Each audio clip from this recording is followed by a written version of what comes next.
Well, I guess we'll get started.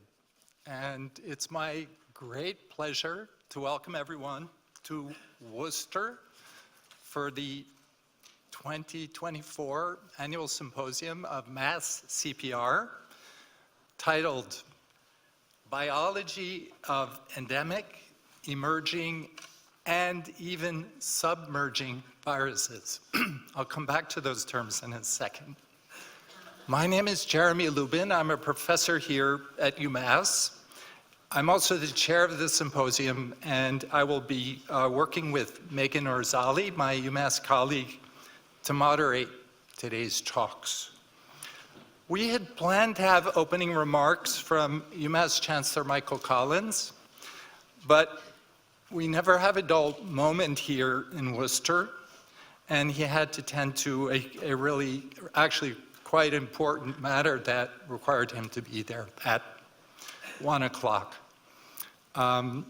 It's typical of our campus. Just the other day, this guy Victor, who's a guy down the hall who works with C. elegans, he got an early morning phone call from Sweden, and our campus really has not recovered yet from this kind of mass euphoria that we've all felt.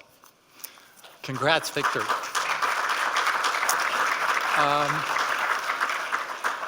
So I have to fill Chancellor Collins' shoes here. That's kind of tough. He's very tall. Let's say, on behalf of Chancellor Collins and all my colleagues here at UMass, I'm delighted to welcome you to Worcester, to our campus. Here we have three main schools: a School of Medicine, a Graduate School of Nursing, and a Graduate School of Biomedical Sciences. We have on the order of 1,400 students, and they really drive our campus. We're home to about a $300 million a year biomedical research enterprise, and we have several shiny new buildings. This is the penultimate one that you're in, the Sherman Building. It was built in about 2011, 2012. And the latest building, which is just next door, is still in its birthing pains, let's say. So I think it's probably important for me to explain what MassCPR is. Someone asked me at some point if we were having a conference on the latest techniques of cardiopulmonary resuscitation. So no, MassCPR stands for Massachusetts Consortium for Pathogen Readiness. It's a really amazing collaborative structure across at least 17 institutions in Massachusetts. It was created in March 2020 in response to COVID. And over the last 4 years, MassCPR has demonstrated quite clearly to all of us who've been working together that cooperation is really important across institutions, across scientific disciplines, across borders. And it's essential to overcome really important health crises like what we've been experiencing. Today, MassCPR continues its mission to facilitate and support research beyond COVID-19. I'm a member of the executive committee of MassCPR, which includes the Dean of Harvard Medical School, George Daly, who is with us today. And George will, in fact, be giving us some of his wisdom at the close of the symposium. I really, but brief but wise. I suggest you stay for his pearls. Otherwise, you can learn about MassCPR's activities from our website or ask me, and I can tell you about it. Last year's symposium was at Boston University, and it was extremely successful. It was devoted to public policy. We had panel discussions with very high-ranking officials of government and NGOs. This year's MassCPR symposium will have us, let's say, roll up our sleeves and take it to the grassroots. We will focus on basic research and hear from the front lines about the biology of pathogenic viruses. Talks from 5 students and 1 postdoc. Each of these individuals comes from a different institution constituting the MassCPR ecology, let's say. In addition, we are really thrilled to have two keynote speakers, Yoshihiro Kawaoka and Eva Harris. They have both generously traveled very long distances to be with us here today, and they're here to inspire us. Well, Yoshi and Eva work on different viruses, and they work in very different contexts. Careful reading of their CVs reveals certain commonalities, which I thought I would point out. So they are both obsessed with understanding viral pathogenesis. And from their basic discoveries has come understanding and new pathways to the development of new vaccines and antiviral therapies. And to me, I really can't think of anything cooler than to be able to make basic discoveries that save lives. And we're not just talking about a couple of lives, we're talking about thousands, maybe millions of lives. Both are extremely courageous, creative scientists who are not constrained by convention nor by geography. So for roughly the past 25 years, Professor Kawaoka has had two labs, one in Madison, Wisconsin, and the other in Tokyo. Same kind of thing for Professor Harris. She has two labs, one in Berkeley and one in Managua, Nicaragua. I also want to say a quick word about the title of the symposium. We will indeed hear examples of endemic, emerging, and even submerging viruses.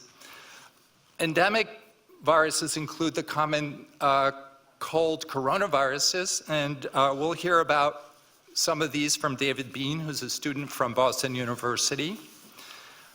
You're perhaps more familiar with emerging viruses, with the term emerging viruses, and the majority of our symposium will be talks about emerging viruses, including H5N1, dengue virus, Zika virus, HIV-1, and a virus you may not have heard of called Corv-A, which is a retrovirus that is causing an epidemic among koalas along the east coast of Australia.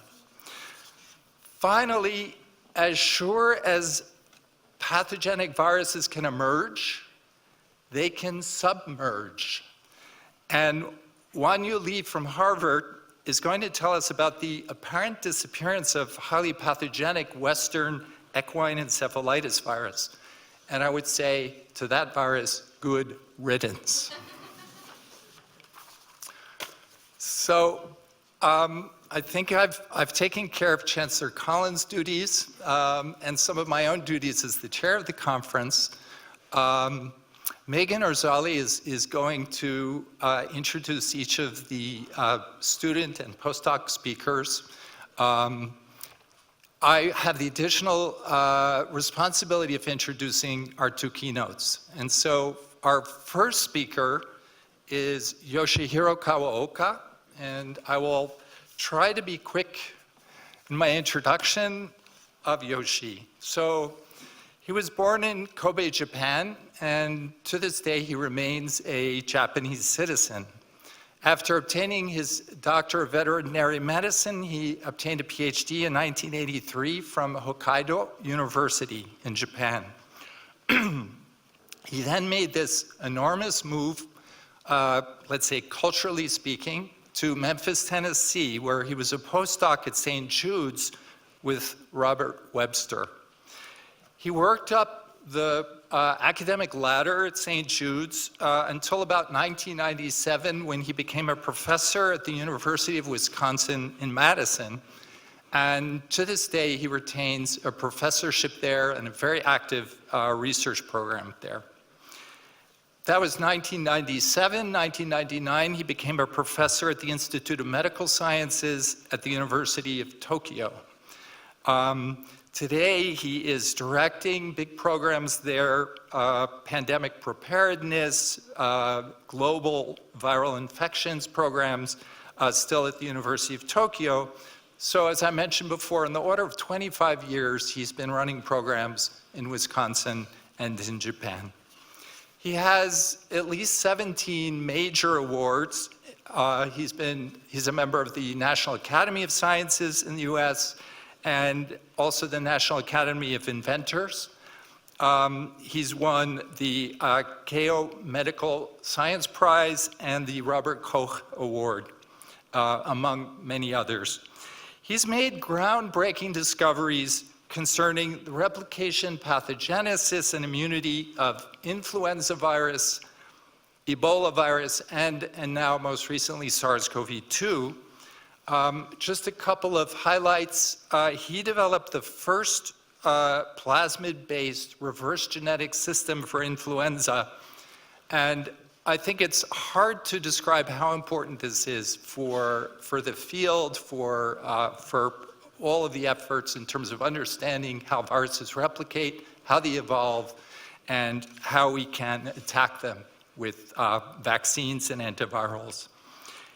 He's also been, as I mentioned, very interested in virus pathogenesis, and he's identified key determinants in H5N1, in particular in the hemagglutinin and the polymerase subunit PB2 that are critical for adaptation for pathogenicity and host range. I read a quote from Apurva Mandavali, who was a journalist who interviewed him a few years ago, and she said, "Even in a constant state of jet lag, Yoshihiro Kawaoka is a fiercely productive flu researcher. I wonder what he would accomplish with a little bit of sleep." Yoshihiro Kawaoka, it's a pleasure to welcome you to Worcester.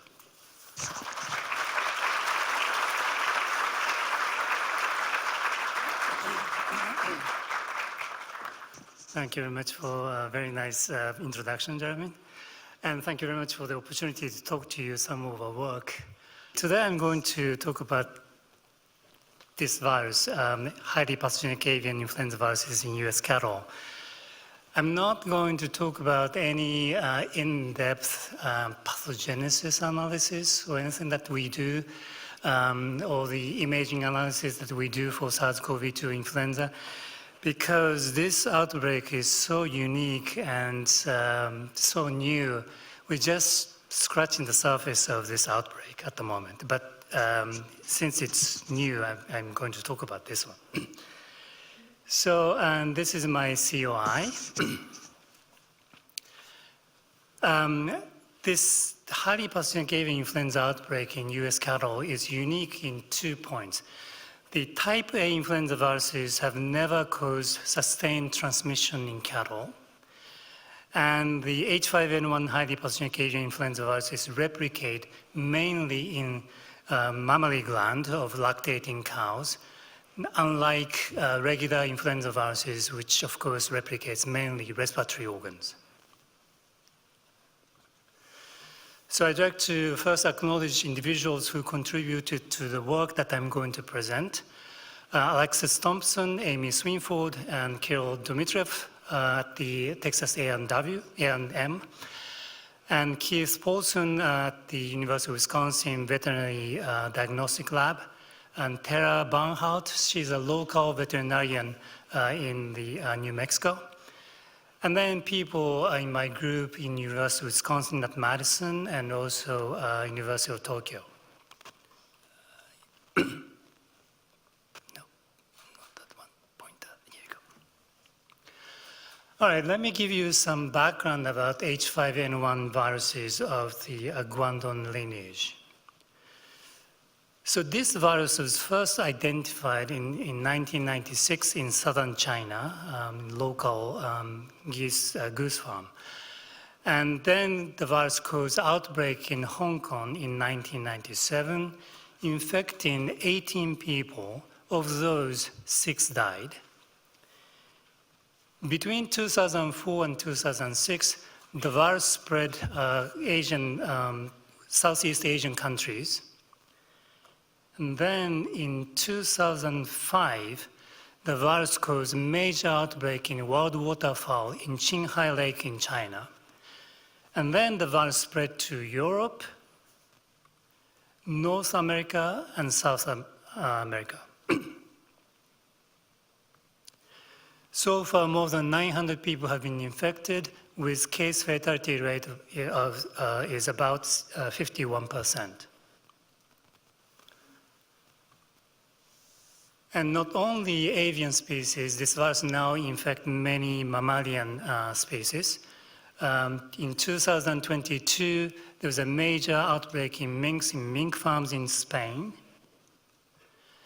Last year, we saw major deaths to over 3,500 sea lions deaths in Peru.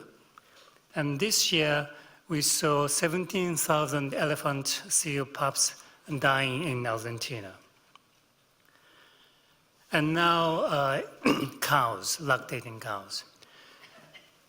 In fact, this was reported in March 25th of this year.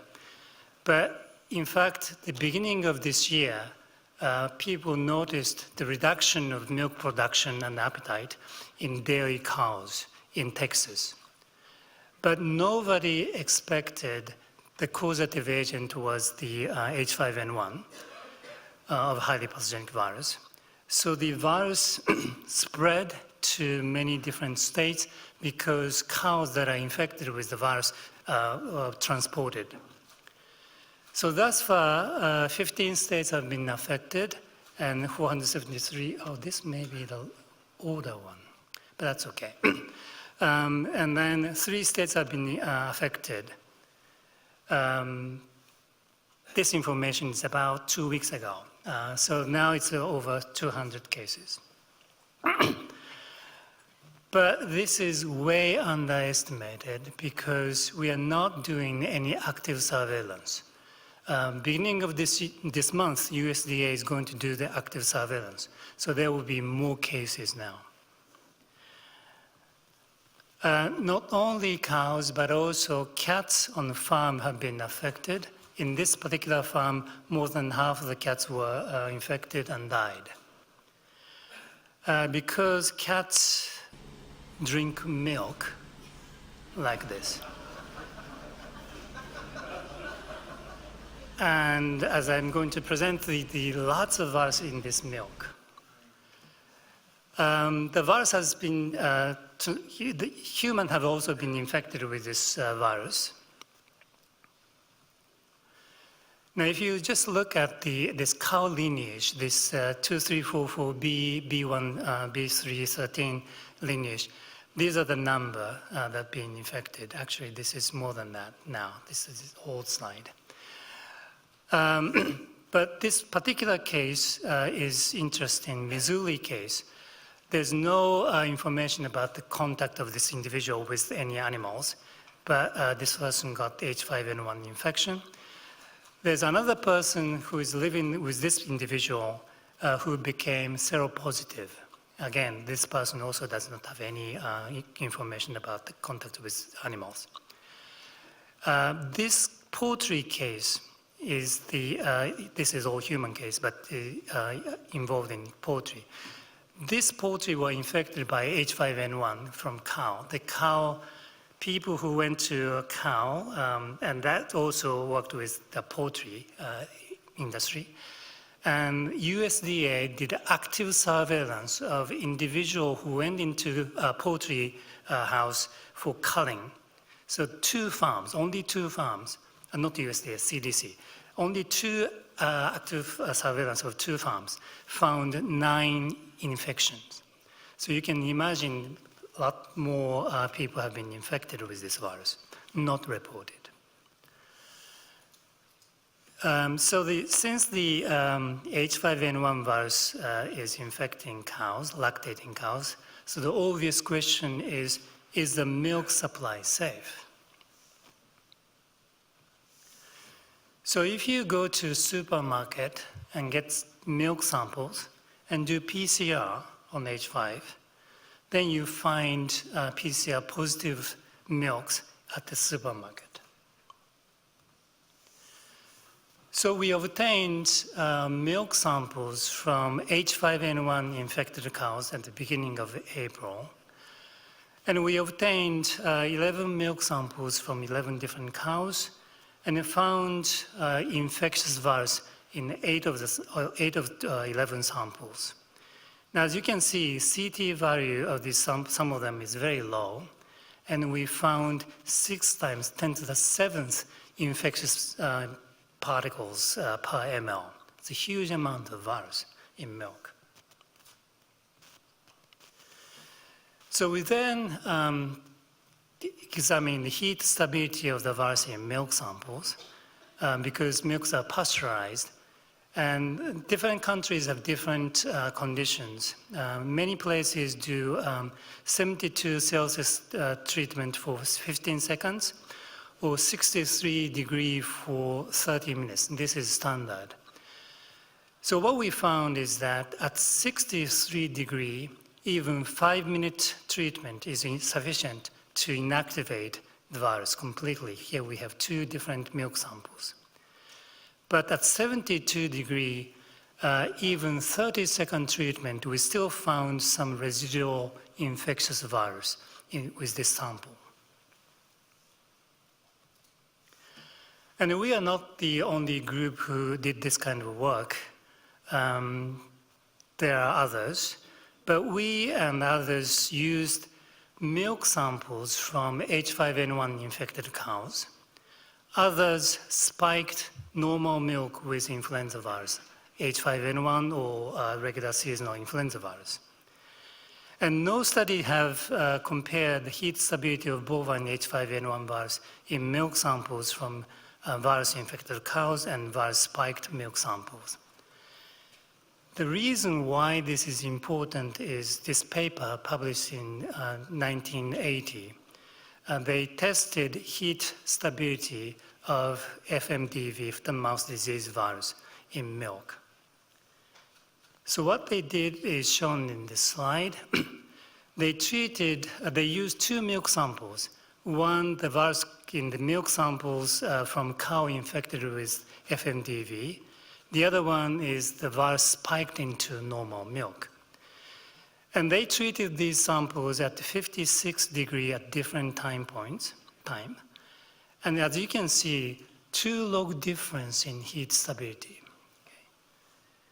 So the goal of this experiment that I'm going to present is to compare heat stability of bovine H5N1 virus in milk samples from virus-infected cows versus virus-spiked milk samples at 2 different conditions that I described. So what we did is that we obtained the milk samples from H5N1 infected cows, isolated the virus, and used that virus to spike normal milk. So we did this with milk samples from 3 different H5N1 infected cows. But I'm going to present you only one data because the data is essentially the same.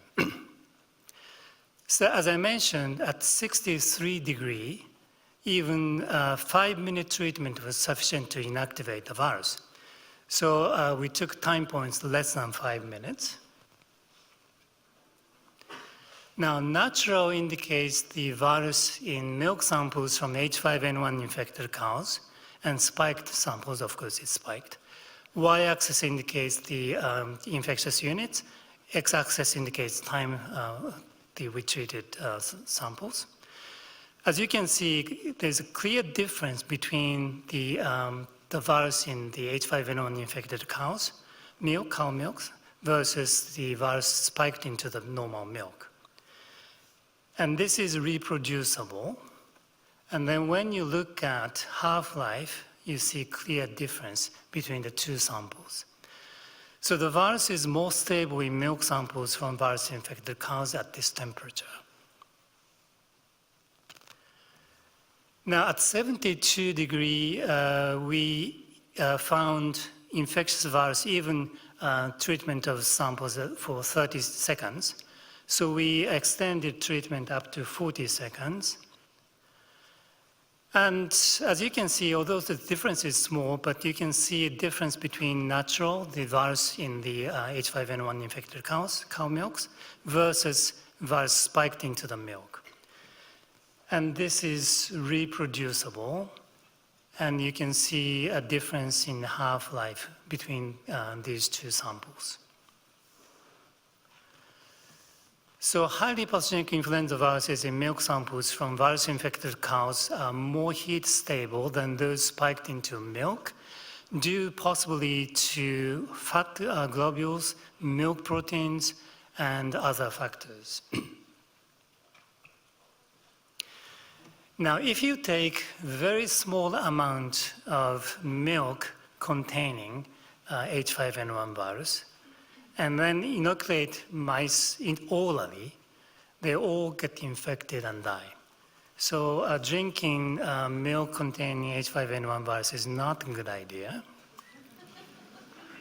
But actually, if you go to the internet, you can find many raw milk you can get.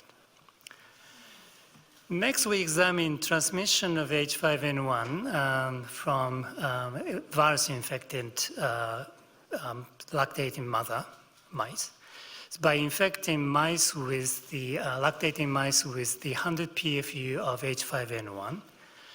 And on day 4, 7, 9 post-infection, we examine the presence of the virus in pups. So blue indicates that the virus-positive animals, and we examined the presence of the virus in brain, mammary gland, nasal turbinate, and lung, and on the 9 samples we examined the milk as well. The red indicates the presence of the virus. And as you can see, we found transmission of the virus from lactating mice to pups on day 7 and day 9.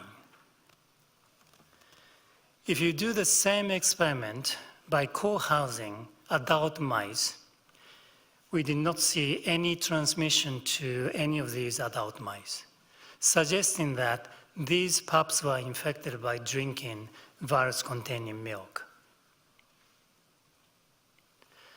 We next examined the stability of the virus in milk samples at 4 degrees. Here we have 2 milk samples from 2 different cows. Now in this milk, the virus died quickly, inactivated quickly. By week 9, all the virus was inactivated. But in this milk sample, more than 10,000 plaque-forming units of the virus was present even 18 weeks after 18 weeks at 4 degrees. And these are the milk in bulk tank. Bulk tank is the tank that all the cow's milk goes into the one tank. And then saleable is the tank that goes to the market. And as you can see, nearly 10,000 plaque-forming units of the virus is present even 15 or 13 weeks at 4 degrees. So the virus is very stable at 4 degrees in milk. We then examined the replication of this virus in mink, and the virus caused systemic infection, including the respiratory organs, but also to some extent in mammary gland and eyes. We next examined airborne transmissibility of this virus, because for the respiratory virus to cause pandemic, it has to acquire airborne transmissibility, as we all know. So the way we do the experiment is shown in this slide, and we use ferrets as an animal model, because when ferrets are infected with seasonal influenza virus, they show symptoms like humans, like high fever, runny nose, and sneezing. So we infect ferret with an influenza virus, and next day we place a cage containing uninfected ferret right next to the infected ferret, but there's a gap between the 2 cages, about 5 centimeters, so they don't touch each other. So the only way the virus is transmitted from infected to uninfected is via respiratory droplets or aerosol. Now, under this condition, when we infected ferrets with 10 to the 6 plaque-forming units of 2009 pandemic virus, it transmits very well. we found transmission in all 4 pairs of animals that we examined. So this is positive control. If you do the same with the cow H5N1 virus, 1 ferret died, but we did not isolate virus from any of the ferrets placed right next to the infected animals. But one of the exposed animals became seropositive 21 days post-infection, even though we did not isolate the virus from this animal. So airborne transmissibility of cow-derived H5N1 virus in ferrets is limited. Now I'm going to talk about the human isolate of this H5N1. So this virus was isolated from this individual who had conjunctivitis, but the symptom was relatively mild. So we infected the mice with different doses of this human isolate and found that 1 plaque-forming unit kills mice. So the LD50 of this virus in mice is less than 1 PFU. And when we infected the mice with intranasally with 1,000 PFU, the virus replicates very well.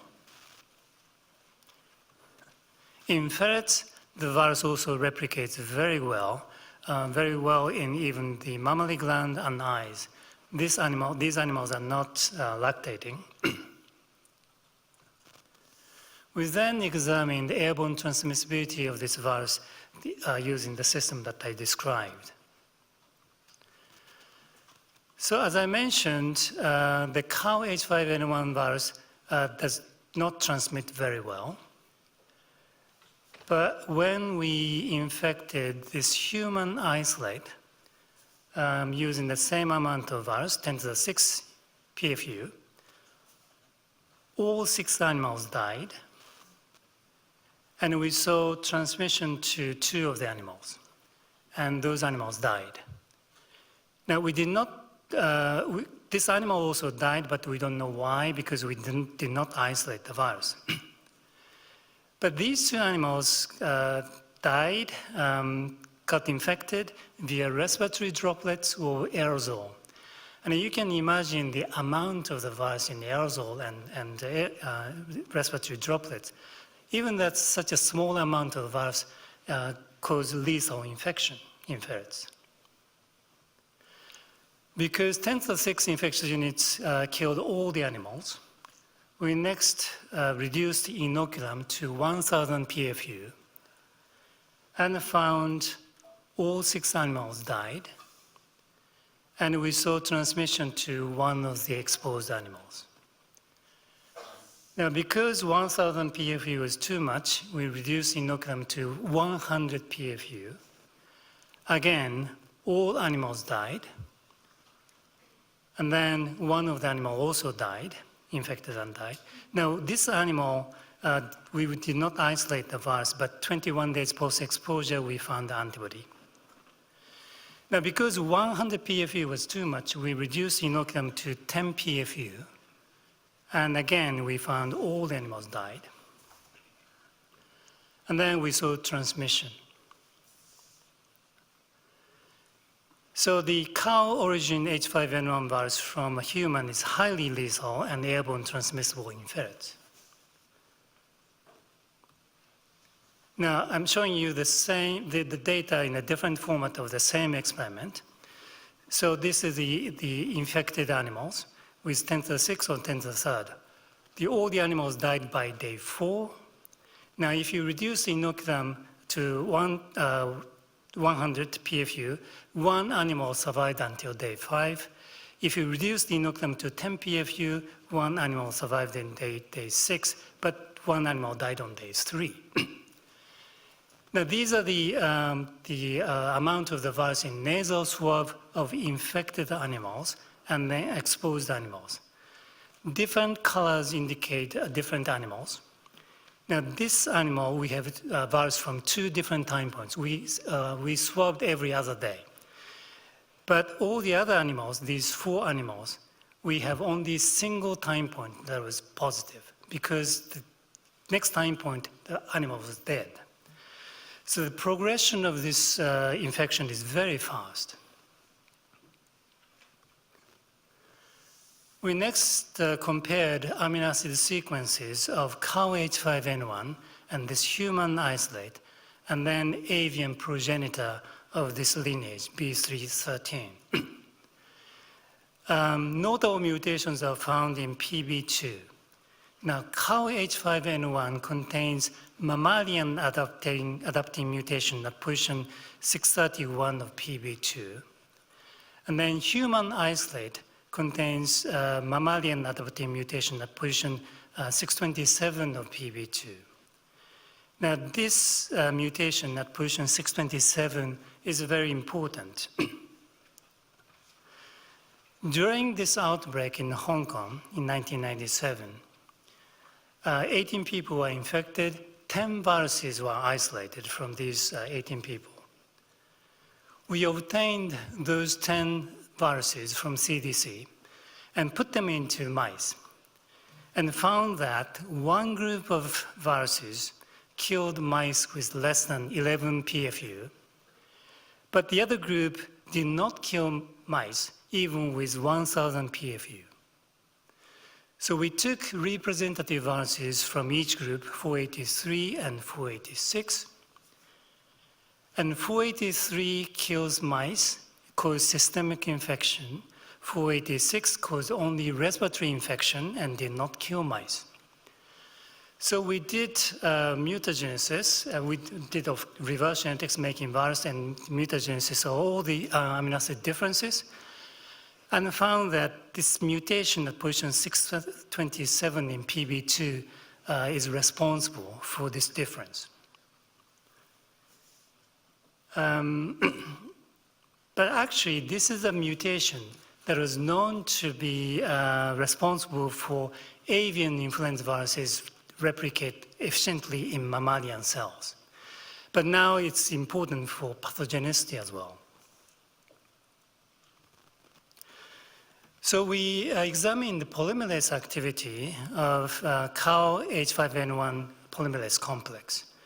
So starting from this cow H5N1, as I mentioned, this PB2 contains one mammalian adaptive mutation at position 631.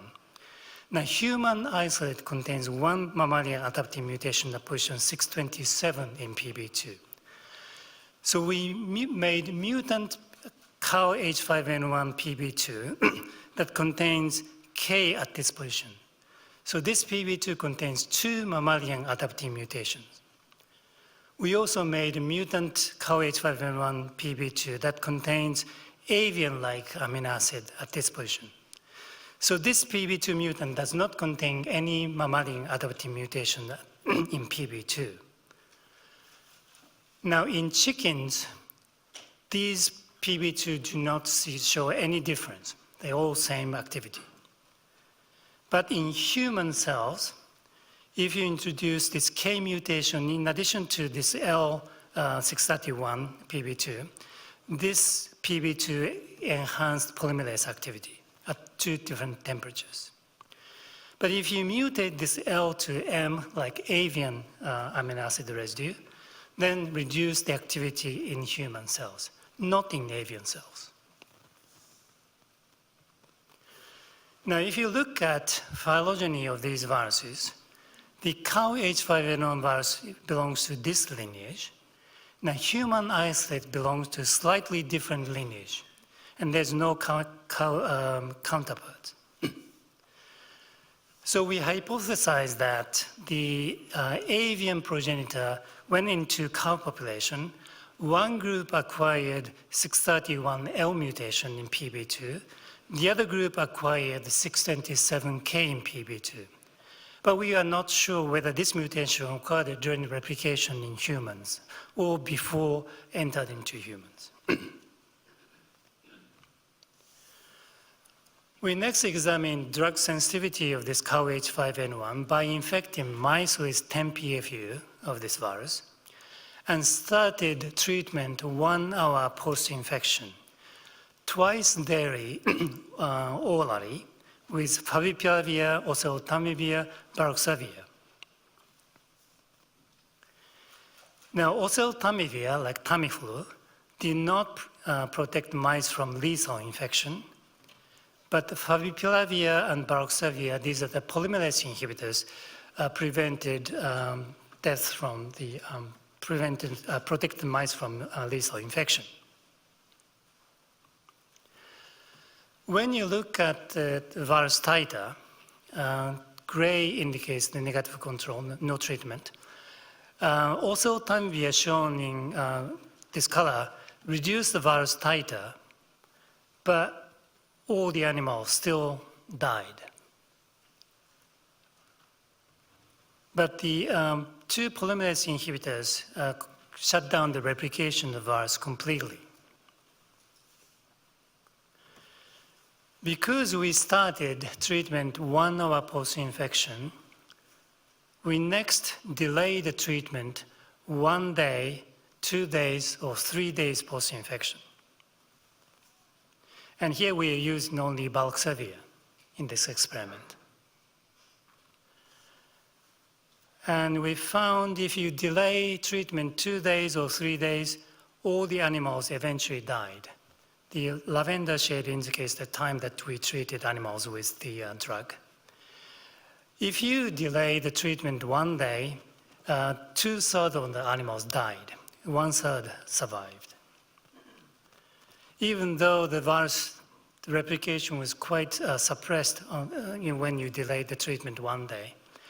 Even 2 days, 3 days, virus titer is reduced, but all the animals eventually died.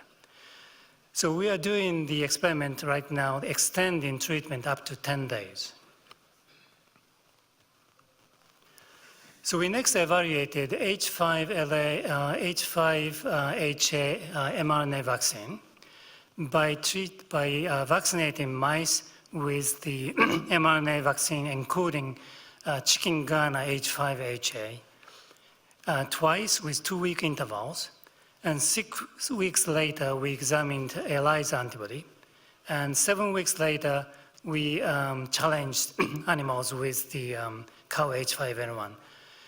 The vaccine, the HA, belongs to the 2344B lineage, so the same as the cow H5N1.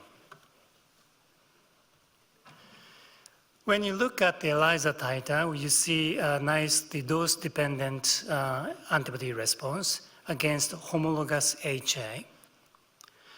Now, against cow H5N1, the titer is lower, indicating that even though these two HA belongs to the same subclade, the antigenicity may be slightly different.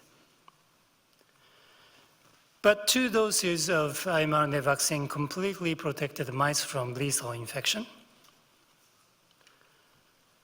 And when you look at the virus titer in lung, nasal turbinate, and brain on day 3 and day 5 post-infection, the virus was completely shut down in nasal turbinate and brain. We see some virus in lower dose of mRNA vaccine on day 3 in lungs, but by day 6, almost all the virus was gone. So mice immunized with the mRNA vaccine encoding the clade 2344B HA are protected against lethal challenge with the cow H5N1 virus without loss of body weight. So in summary, cow-derived H5N1 highly pathogenic avian influenza virus is highly pathogenic in mice and ferrets, stable at 4 degrees in milk, limited in its airborne transmissibility in ferrets. But cow origin H5N1 virus from a human is highly lethal and airborne transmissible in mice, in ferrets. And favipiravir and baloxavir are effective against cow H5N1 virus. And clade 2.3.4.4b H5HA LMP mRNA vaccine effectively protects mice from lethal challenge with cow H5N1 virus. Now, finally, I'd like to make some advertisement. We're looking for postdoc. we work on Ebola virus. We're doing the Ebola vaccine development. We went to Sierra Leone during the outbreak in West Africa. We did the sampling of infected individuals. But now we're focusing on Ebola vaccine development. SARS-CoV-2, of course, we work on, and influenza virus. Thank you very much.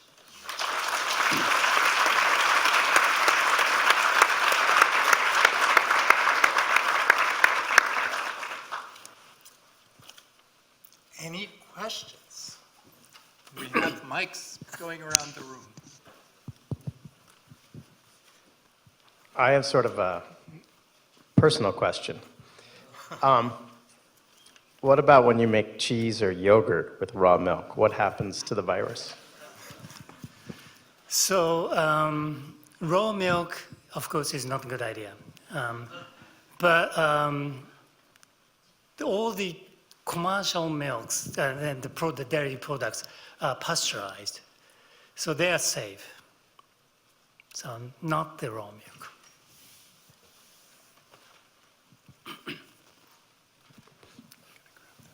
Wonderful talk, Dr. Kawaoka. You've shown a lot of the work with the H5N1s, but what about the human viruses that, like H3N2s that already exist? Are they also more contagious and lethal in ferrets, or do they not transmit at all? Which virus? Human what? Like H3N2 strains? Oh, H3N2 strains, of course, very transmissible and under this condition. It does not kill ferrets. It's very benign in ferrets. It was a wonderful talk. I was wondering, so I saw there was the one mutation in the polymerase, or a couple mutations in the polymerase. Did you notice any mutations in hemagglutinin itself? And a follow-up question is also, what do you think the mutation in the polymerase is doing to allow for increased replication in humans? So at the moment, we are not seeing any particular mutations in HA of this cow lineage. But you may know that there's a case in teenagers in Canada. That is a different lineage. But there are two mutations or mixture of amino acid residues at two key positions in the HA that make the avian virus HA to recognize human type receptors. So those are the very worrisome mutations. I don't know if this is on. Yeah. I just wanted to follow up that question. I've always wondered about the PB2 mutations. Mm-hmm. Do you think of them as speeding up the rate by which the virus replicates so it can outrun innate immunity? And do these mutations in 627 alter interaction with host factors like this AMP32A? What's your thinking on these questions? So the PB2 627K enhance the polymerase activity in mammalian cells, thus replicates much better. This cow H5N1 that I showed, and also human isolate, only major difference is PB2 627K. So that is it.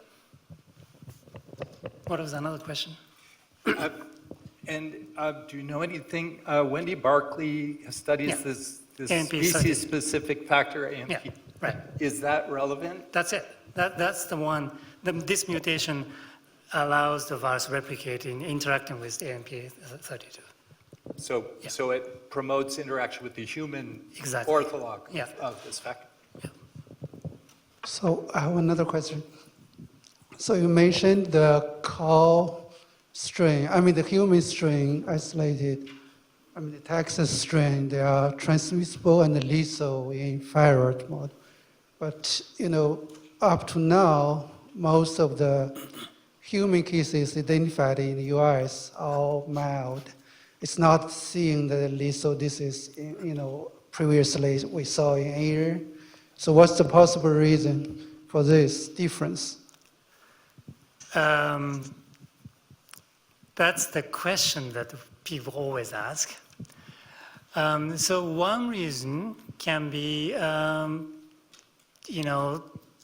we humans have been exposed to seasonal influenza virus. Here we are using naive ferrets. So that may be a reason. The other reason is, but that doesn't explain all the previous cases. Southeast Asian countries, 51% lethality. To explain that possibly due to the difference in virus. So the multiple possibilities, and the other reason is if you get infection from eyes, that's less pathogenic, less severe. That is known by animal model experiment. So there are several possible reasons, but nobody knows exactly why this clear difference. But this human isolate is clearly the most pathogenic I ever known, at least in ferrets. Does the genotypes make a difference? Why we see, in Canada case, the team that showing critical situations, there are different genotypes. That is possible too. As you mentioned, the Canadian case is genotype D1.1, and this one is different lineage. So that's another possibility. But the other possibility is the awareness. So we are paying more attention to this outbreak. So we may be picking up more cases. Do you think there's a possible human-to-human transmission under not detected? Because in the Missouri case, and even in the Canadian case, they have a different animal exposure history. Yeah, but at the moment we don't know. It hasn't said that there's differences between the sialic acid binding between the avian and human viruses. In terms of the ferret model, are you seeing differences in the binding to the sialic acids sites? Are they binding to the same 2,3 versus 2,6? That's a great question.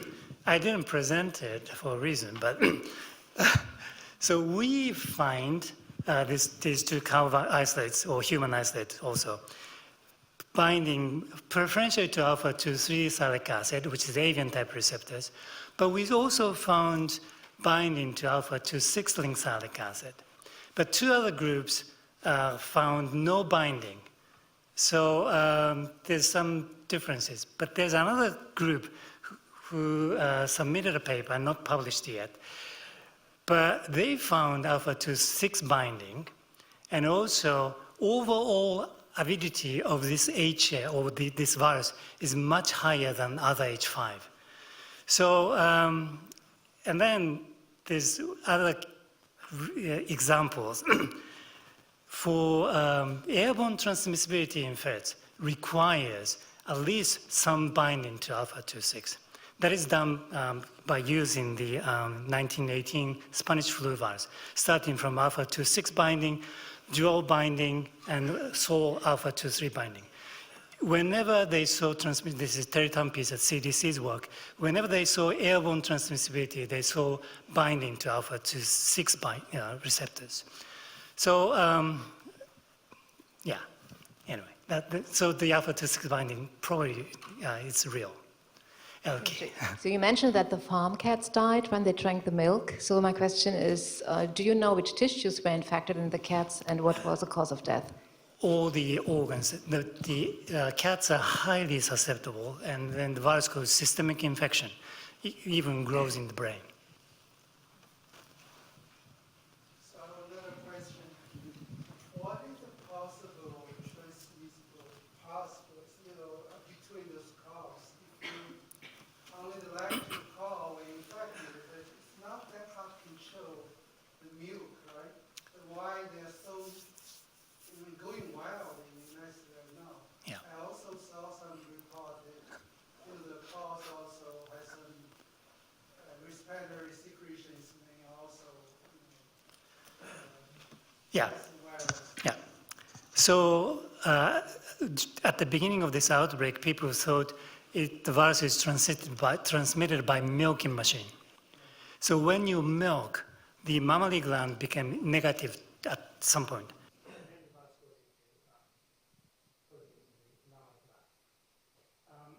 So that's one possibility. But there are cases where they're not sharing any milking device. but still see the outbreak. So that milking device theory does not explain 100% of the cases. A question, you talked about the importance of the polymerase gene in this apparent adaptation and also the relative effectiveness of the polymerase inhibitors. We're using a lot of neuraminidase inhibitors of oseltamivir and so forth for treatment and prophylaxis. Should we be using baloxavir? So actually, we should be using Flavivirus for several reasons. The highly pathogenic avian influenza virus is very difficult to treat with neuraminidase inhibitors because it's not active. It reduced virus titer about 1 log in the animal model. That is probably enough for humans, but not the seasonal influenza viruses, but not this highly active, highly pathogenic influenza virus. The oseltamivir is very easy to get the resistant virus.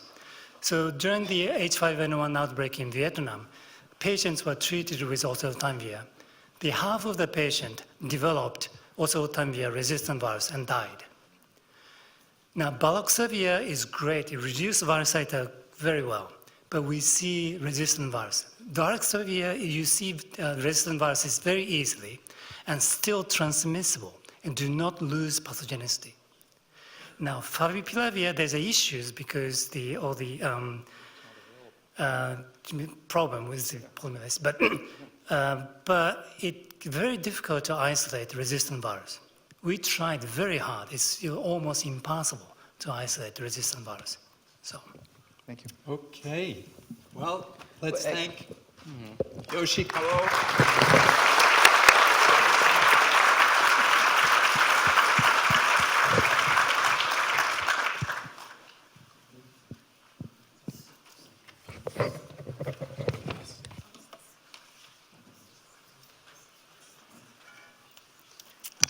Okay, everyone, good afternoon. We're going to start our first session of trainee talks with JJ Stone, who is from Tufts Cummings School of Veterinary Medicine, and he's going to be telling us about the comparative pathology of highly pathogenic avian influenza in naturally infected New England wildlife.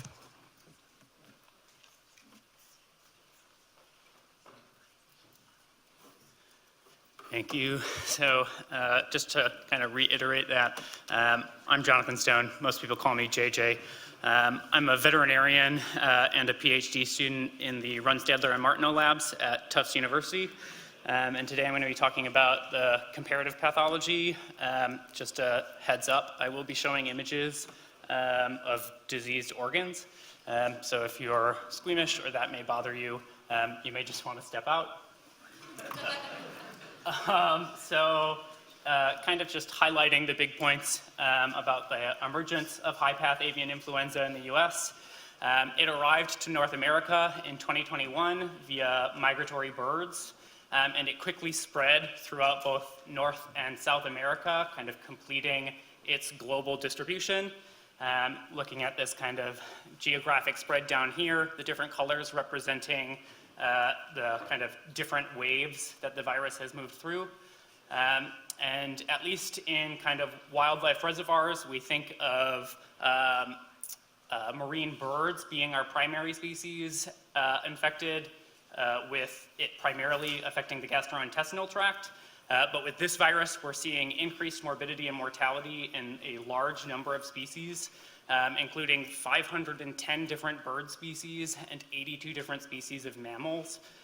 It has decimated wild bird populations, causing colony collapse in a lot of our marine birds. It's contributed to marine mammal die-offs, including 17,000 elephant seals that died this past year.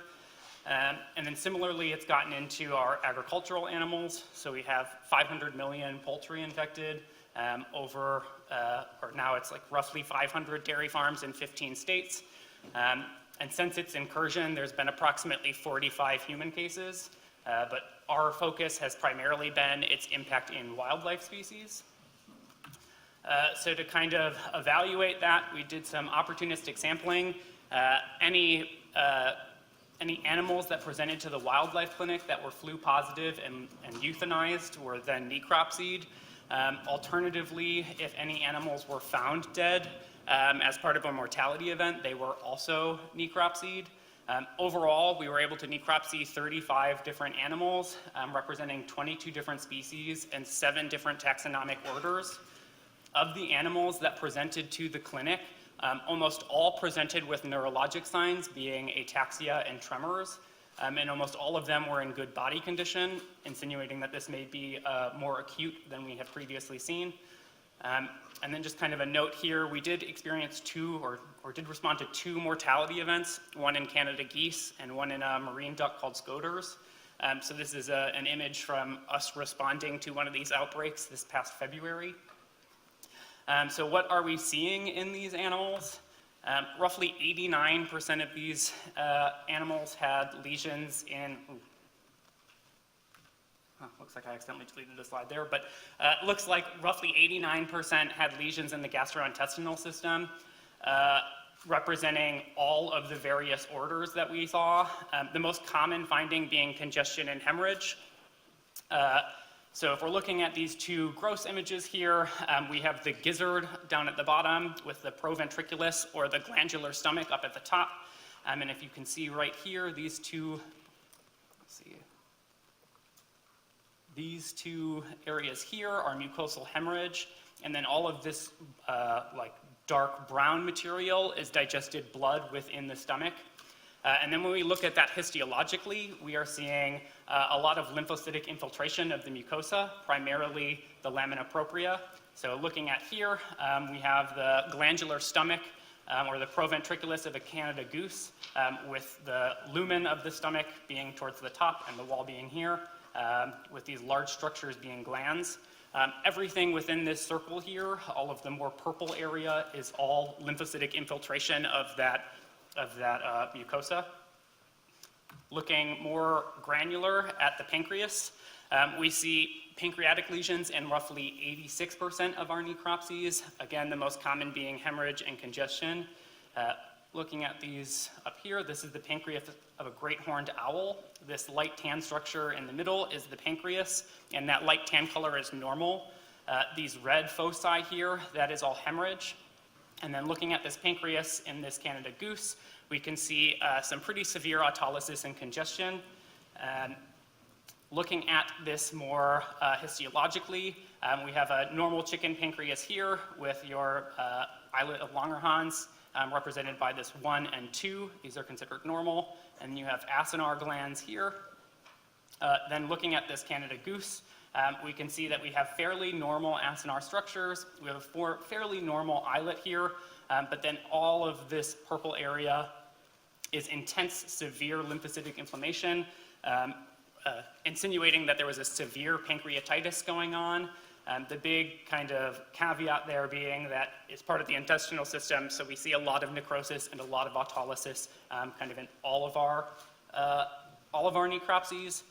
But we thought it was interesting that this lymphocytic infiltration seems to be completely replacing the islets of Langerhans, or the endocrine pancreas, excuse me. So kind of our big take home here, looking at the big system, 83% of our necropsies had neurologic abnormalities with congestion and hemorrhage of the meninges and brain being the biggest one.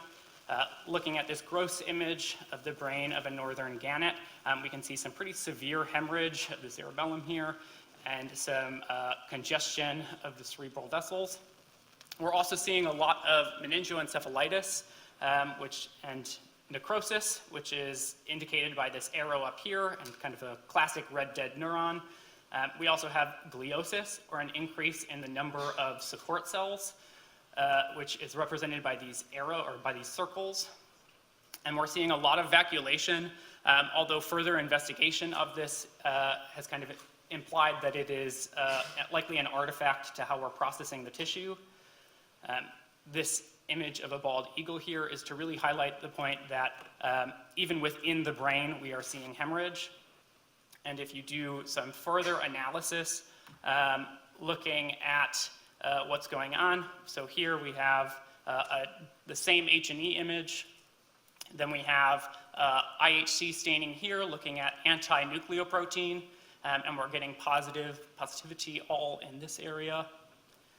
And then over here, we have in situ hybridization for the matrix gene, and pink is staining for nucleic acid, insinuating that there is kind of virus all throughout this area of pathology. And then this Sanderling brain here is a nice illustration. Luckily, Sanderling brains fit on a single microscope slide, so we get a nice overall view of the brain and the fact that, you know, basically the entire brain, we're finding virus throughout the brain. Kind of a summary, so it looks like I must have accidentally deleted a slide going over the respiratory system. The big point I had for that slide was that only roughly 50% of our necropsies are having respiratory lesions. Those lesions are primarily congestion and secondary bacterial colonization. But kind of across a wide range of species, we have a neurotrophic virus that is causing multi-organ system disease. And across, you know, these diverse species, regardless of whether or not they are kind of a typical influenza species or reservoir, we're seeing lesions in the nervous system, respiratory system, pancreas, and gastrointestinal tract. And with that, I just will thank everyone who has supported me, especially the names highlighted in bold. They contributed quite a lot to this work.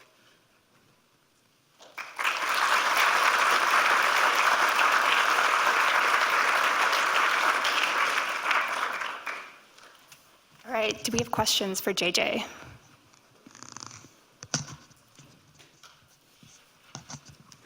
One in the front. Nadine. Hi, great talk.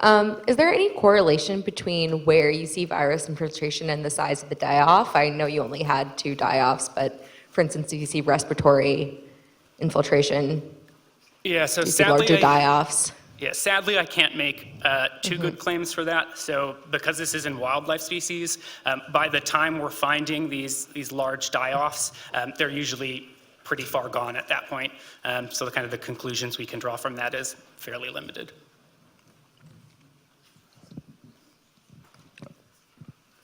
I have a naive question. Perhaps this is known and I just don't know it, but from what's known or from your data, what do we learn about the routes of transmission between the birds? Yeah, so I think we don't get a ton of great insights, at least from our pathological studies in these birds. Traditionally, the kind of thought process has been in birds, it's primarily fecal-oral transmission. But that being said, it's kind of an assumption that that's how it's being transmitted at this point, but we don't fully know. We don't have a great transmission mechanism in place, if that makes sense. JJ, right in front, beautiful talk. I think I even understood the histology slides. Yeah. Thank you. I was curious, is there any information about animals that are the rates of infection across populations? I realize you're just looking at the numerator here of the really sick animals, but are there animals that have significant infection where you don't see this kind of pathology? Yeah, so, within the same species? Yeah, so I guess I would say that historically we would see this kind of classic pattern in species that were susceptible and species that seem to be more resistant. We're not really seeing that pattern with high path currently. It's causing severe diseases in all species. So kind of the classic example is that gulls are typically a reservoir of influenza viruses. We are still seeing colony collapse in gulls with this virus. So we don't have kind of a great answer to that either. Do you have any configuration between different subtypes, such as H7 is also another type? Yeah, so for all of the necropsies that we have done so far have been either H5N5 or H5N1. But we don't have any good like pathology data on low path viruses or any other subtypes, although we are trying to get that. Kind of since high path has come into the country, that's kind of all we're getting. Hello. What general guidance can be given to people who see a dead animal and want to like help, or have their own like pets like that are birds? Like, is there any guidance that people would offer for that? So certainly, if anyone has any pet birds, I would minimize your interaction with any wild birds. And certainly if you're seeing any wildlife that is neurologic, if you feel comfortable approaching, you certainly can. But otherwise I would defer to kind of wildlife professionals to kind of get that under control, if that answers your question.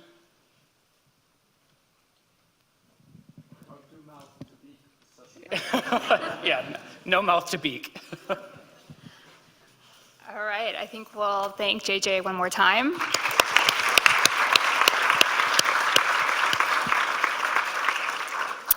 So our next speaker is going to be David Bean from Boston University School of Medicine, and he's going to be telling us about the correlates of heterotypic immune protection against coronavirus-related disease.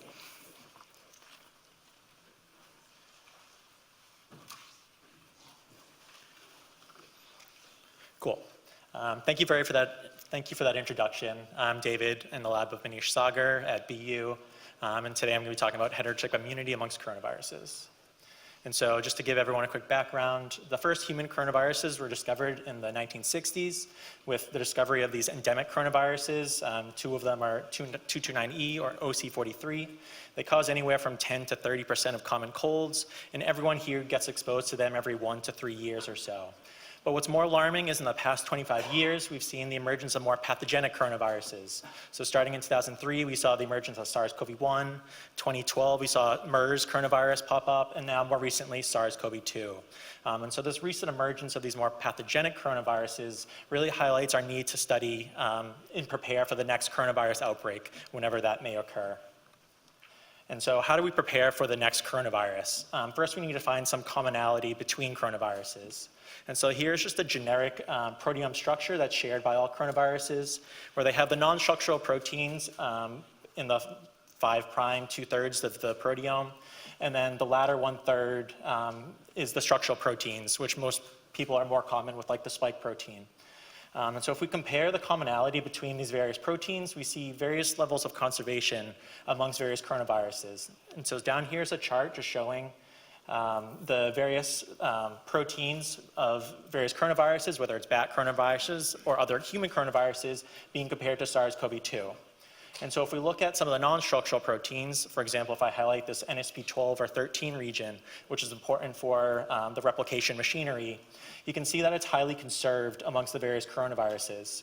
Whereas if we look at some of the structural proteins, for example, the spike protein, there's much lower levels of conservation, designated by sort of these lower peaks or valleys. But even within the structural proteins, there's varying levels of conservation. So for example, the receptor binding domain, important for the virus to bind the host receptors. There's more diversity between the various coronaviruses. Whereas if we look at another region, the S2, which is important for membrane fusion of the virus to the host cell, it's more conserved amongst the various coronaviruses. And so since there's this conservation amongst the various coronaviruses, it brings up this idea of heterotypic immunity, or this concept that previous exposure to one pathogen may protect against a heterologous or different pathogen in the future. And so, for example, how this may work amongst coronaviruses is, since we've all been exposed to these endemic coronaviruses, some of our immunity against these may be cross-reactive against SARS-CoV-2. And so if someone has a high amount of either antibody or T-cell responses against these endemic coronaviruses, when they do get SARS-CoV-2 infections, they may have less severe disease. Whereas if we compare this to an individual that has waning immunity against these endemic coronaviruses, they may be more likely to get a more severe case of COVID-19. And this is exactly what Manish, my PI, Jay Misgard, and others at Boston Medical Center really wanted to look at least on a clinical level, early on in the COVID-19 pandemic.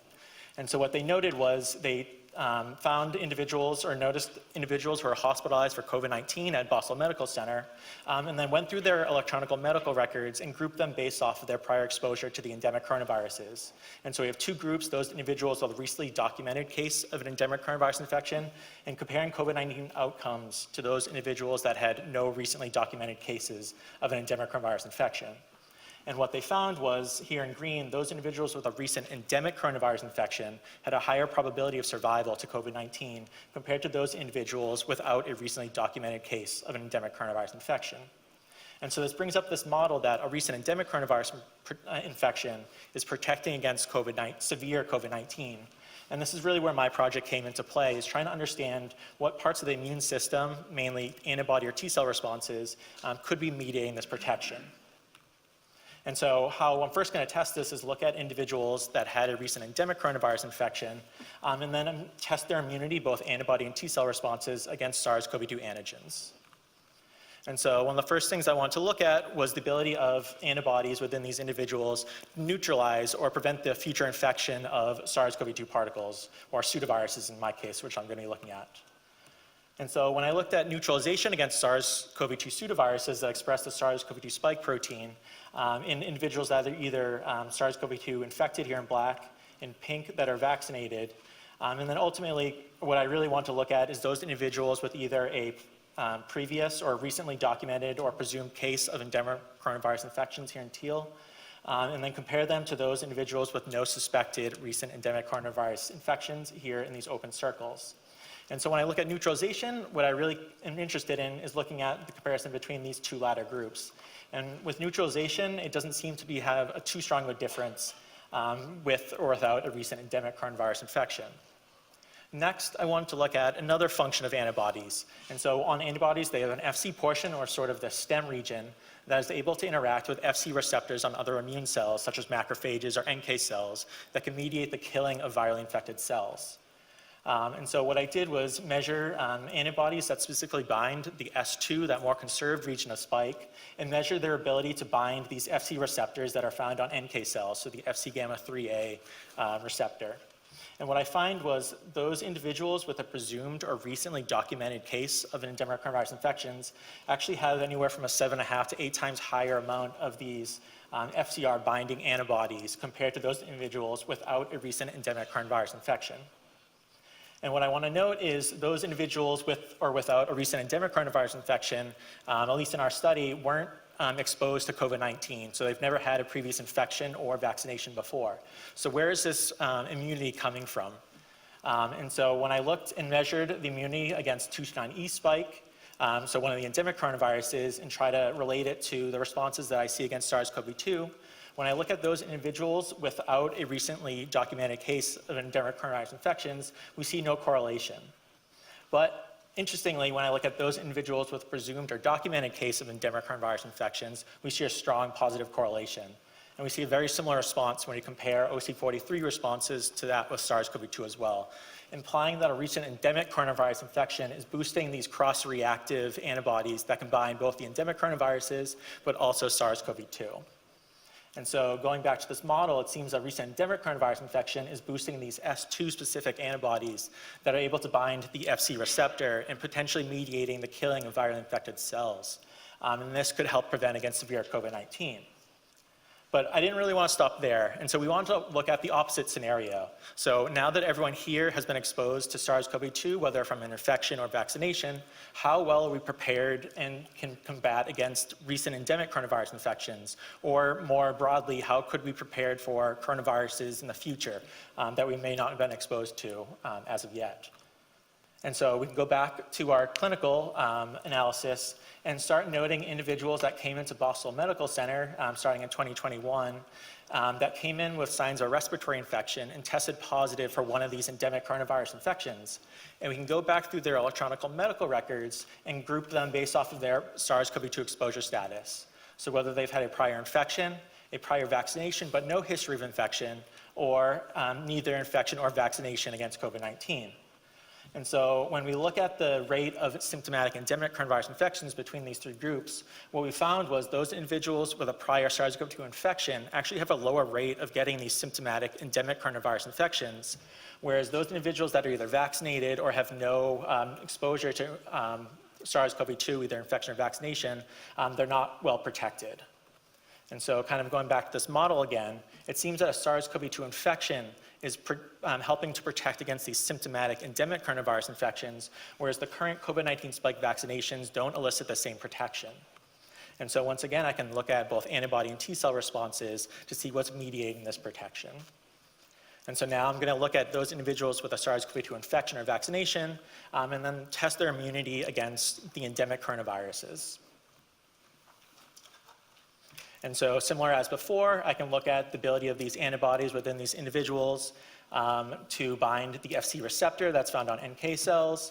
And so when I look at the 229E or OC43 specific antibodies, we really see no difference between the three groups, whether they've had an infection, vaccination, or neither type of COVID-19 exposure, in their ability to bind these Fc receptors.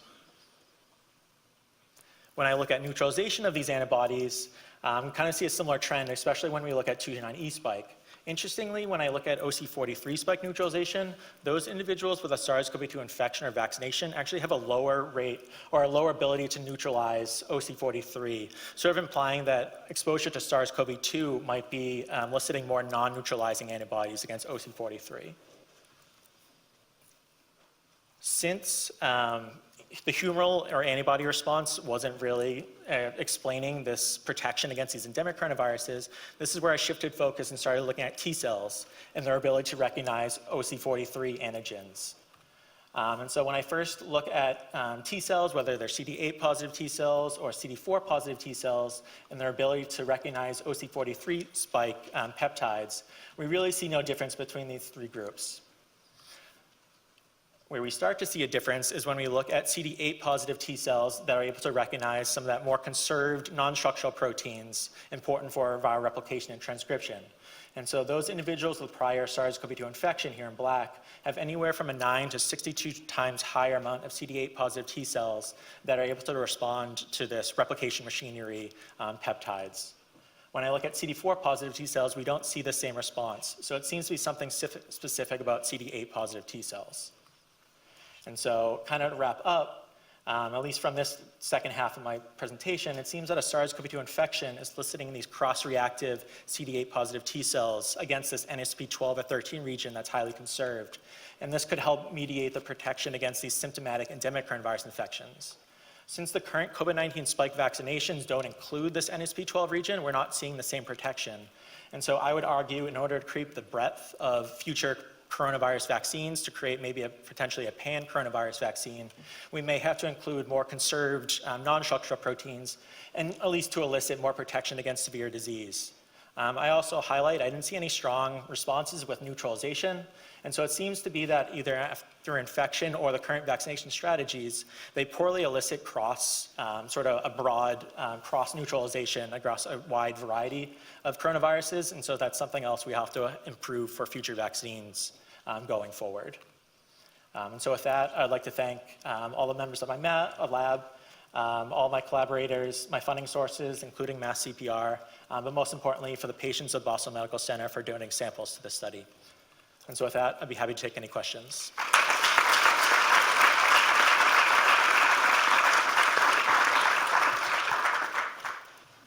Questions for David? I see one back here in the back.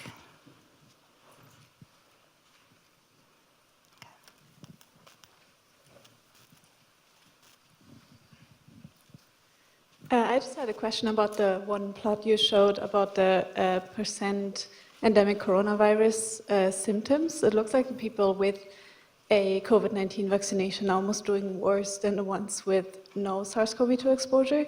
Do you have any hypothesis of why that is? Yeah, so that's largely due to sort of how vaccinations were given out, at least here in Massachusetts. So when we do a meta-analysis, we have all the clinical data on these individuals.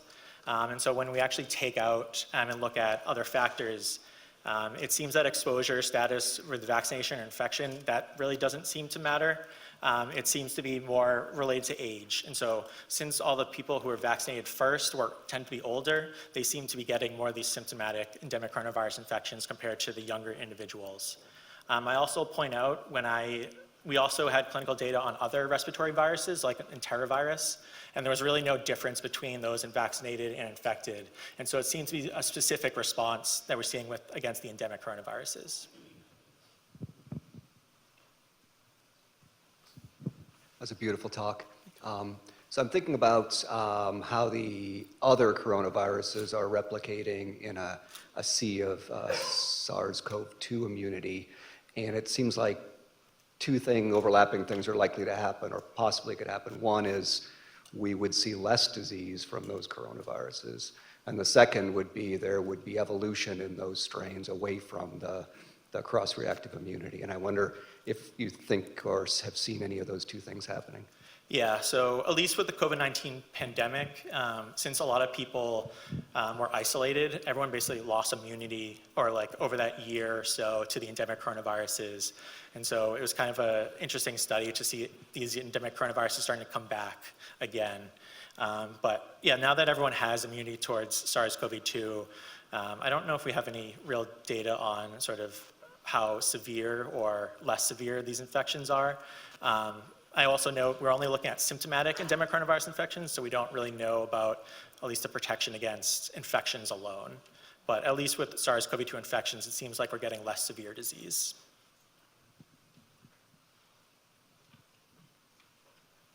Any evidence of evolution in the non-CoV-2 virus?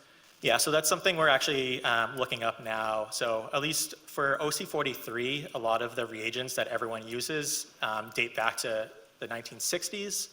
And there's very few strains that people look at that are more recent. And so there's labs at BU that we're working with to actually look at the evolution of OC43, since that's one of the more circulating strains in Boston as of recently.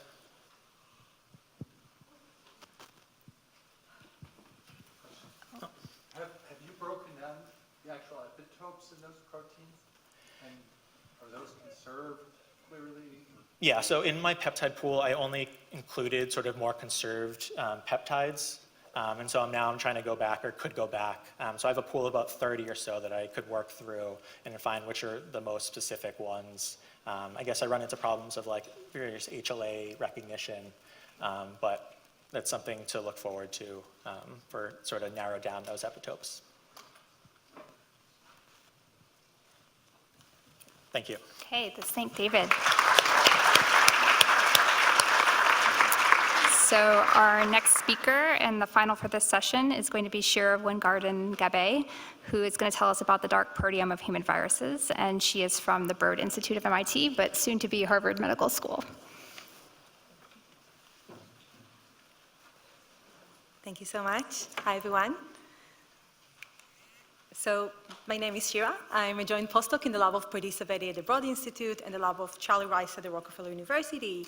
And in my talk today, I hope to convince you why I think we need to look more thoroughly on viral genomes if we want to understand better the interaction between viruses and the immune system. And because we're meeting here to discuss more the basic biology, I also want to comment how remarkable it is that everything that we've been through in the past 4 years, everything due to the pandemic and us trying to be prepared for the next one, was caused by these tiny creatures or entities that we're not even allowed to call organisms because they cannot support life by themselves.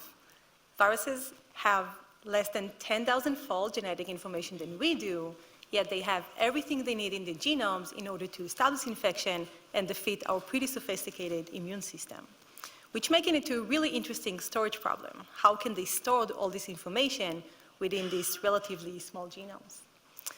And a hint to these questions came about 15 years ago from the field of translation regulation, when Jonathon Weissman and Nicolas Ingoglia developed ribosome profiling, which allow us for the first time to experimentally see what is actively translated by ribosomes in a genome-wide scale. And in their study, they identified that in addition to the annotated coding sequences that we know in genomes, there are also a new universe of proteins that are encoded from what we call non-canonical open reading frames.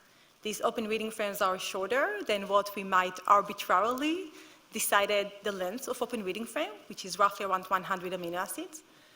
They do not necessarily start with ATG, and they reside in what we used to call non-coding sequences, such as the 5' UTR or non-coding RNA, or even overlapping regions to other coding sequences.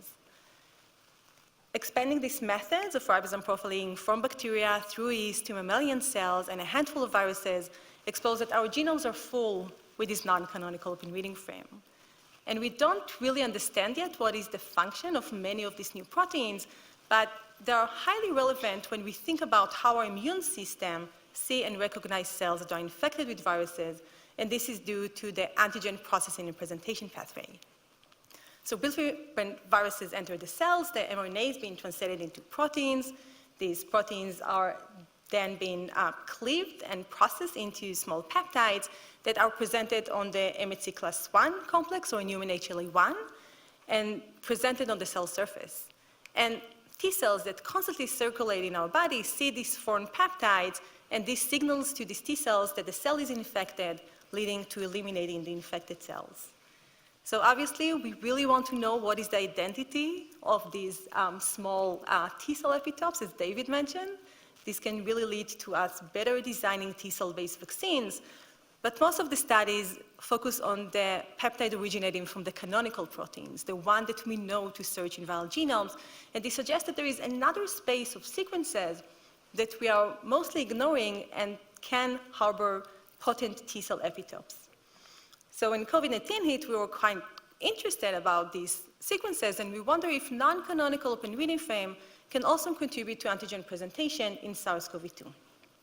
So we performed the following experiments. We infected cells with SARS-CoV-2. We then isolated the HLA complex from the infected cells, and we used mass spectrometry to identify which peptide are presented on the cell surface. And we were quite surprised to find that not only did the non-canonical open reading frame participate in antigen presentation, but in fact, they even seems to be enriched on the cell surface. They had higher affinity to the HLA complex, and what was most striking to us was that some of them elicited stronger T cell responses than the canonical proteins, even what was described at the time the most immunodominant peptides in the field. And it really suggests to us that if we really want to understand better the entire complexity of how the immune system recognizes cells that are infected with virus, we need to take a step back and ask ourselves maybe a much more fundamental question, which is what is translated from viral genomes, including this non-canonical open reading frame. We would like to have this information for as many viruses as we can, and ideally before they lead to a global pandemic. But this is a very challenging task. Each one of these viruses requires unique culturing conditions. Some of these viruses, we know their sequence, but we have no idea how to culture them in the lab. And some of them, maybe the one that we'll be interested in most in characterizing, require high containment facilities, such as BSL-3 and BSL-4. And I think that the lesson that we learned from SARS-CoV-2 was also how restrictive it was that we need to rely on these high containment facilities for characterizing the genomes of these viruses. So we were thinking about maybe closing this gap using synthetic biology. Instead of infecting viruses each time with different cell culture, we will use the power of synthetic biology to design sequences that match hundreds of different human viruses. Then we test them as a pool together to identify which regions are translated by ribosome by a method that we called massively parallel ribosome profiling. So this is what we did. We designed a synthetic library of 15,000 different sequences that represent sequences from nearly 700 different human viruses. We express them all in cells, and then we identify which region are actively translated by isolating the ribosome footprints and using deep sequencing by a modified version of ribosome profiling. We then map back these ribosome footprints to the sequences that we designed. So now for each one of the 15,000 different sequences, we can tell if it contains an open reading frame, and if it does, what is the exact location along the sequence. And using these methods, we managed to uncover more than 4,000 new open reading frames across 700 different viruses. And one of the questions that we asked ourselves was, okay, we have this new list of a lot of open reading frame, which is great. Did we actually learn something new about antigen presentation? So we went to data sets that did very similar experiment to what we did with SARS-CoV-2. They infected cells, this time with CMV, and they determined which peptides are presented in infected cells using mass spectrometry. We can now go back to these data sets and research it with the new knowledge that we have on this non-canonical open reading frame. And indeed, we find examples of open reading frame that we detected in the synthetic library that you can see here in purple that are processed and presented on CMV-infected cells. We did the same with vaccinevirus, researching data sets of cells that were infected with vaccinevirus, once again identifying new peptides that originate from this non-canonical open reading frame that were missed in the original study because they were not searched against. Having this information and the time in which we acquire this information is quite important. The first few weeks and months of the COVID-19 pandemic was really when people designed their peptide pools, and this in a way dictated what we knew about the immune response to SARS-CoV-2 for many years to come later. When this happens, we had no idea about the non-canonical open reading frame in SARS-CoV-2, and this is why we were missing this critical information. Having this information in hand for a large number of viruses can really be useful as we are approaching a new emerging virus. And we had an opportunity later to demonstrate it because in the original library, we also included strains from influenza A virus, including the H5N1 strain that we heard about. A lot of scary facts about this virus, which we have a lot of reasons to try to understand better its biology, but also how our immune system recognizes it. So it made us motivated to look deeper into the data that we already have and to see if we find any evidence for new open reading frame in H5N1. And we did. We find in the M1 coding sequence, so on the x-axis here you can see the positioning along one of the genes in H5N1, which is M1. On the y-axis you can see the number of ribosome footprints, and the different color represent different reading frame, which is information that we can have using ribosome profiling. But this was true not only for the H5N1, this was true across many different strains of influenza A virus that we tested in the library. In all of them, we find evidence for this new open reading frame. So we then did a side-by-side comparison by infecting cells with a real flu influenza virus, in this case the H1N1, and compare these measurements to what we observed from the synthetic library. So in these plots, the y-axis represent either the ribosome footprints that we observe in infected cells or what we have from this massively parallel ribosome profiling. And here again, in both cases, we can find evidence for this new open reading frame. We have this information now, even though until today, there is no traditional ribosome profiling that was done on the H5N1. So I want to just kind of like dedicate the last two slides to why I think that looking at a large number of viruses can really help us when we thinking about and preparing for the next pandemic.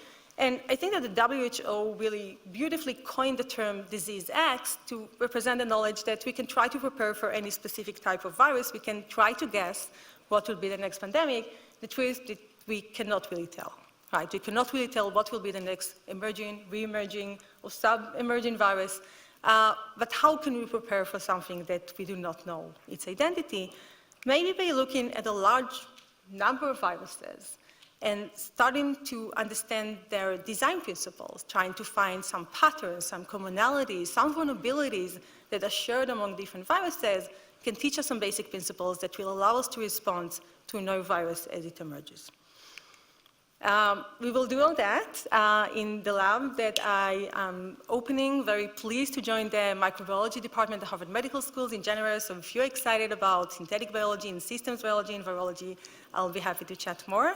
And I just want to finish with acknowledgements. I want to thank my two remarkable mentors from my postdoc, Pardis Sabeti and Charlie Rice, that providing amazing mentorships and support throughout the process. Members from the Sabeti lab that participated in this project, Musan Sayed's lab from Boston University, they did all the BSL-3 work with SARS-CoV-2, Susan, Jan, and Cici from the Broad Institute for the HLA immunoglutidomics work, and many groups across the MassCPR community that help us with the T-cell study. Thank you so much.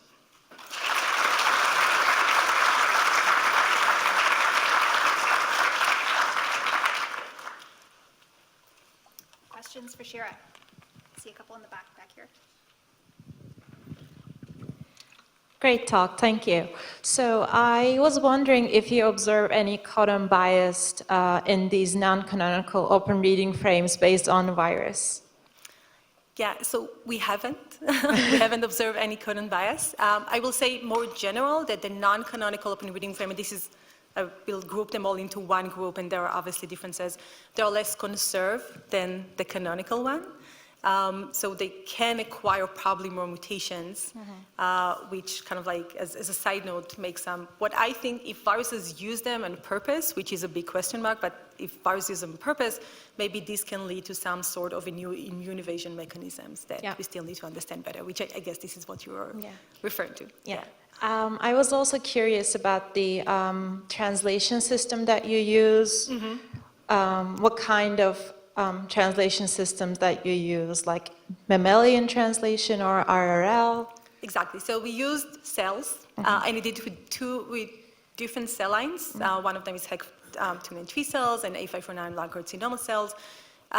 We treated cells also with stress conditions that mimic more viral infection. I will say that one of the big differences of using synthetic library versus viral infection, besides taking the sequence outside the context, is that the cells are not infected, right? And we know that viruses impact a lot of processes in the cell. One of them is translation.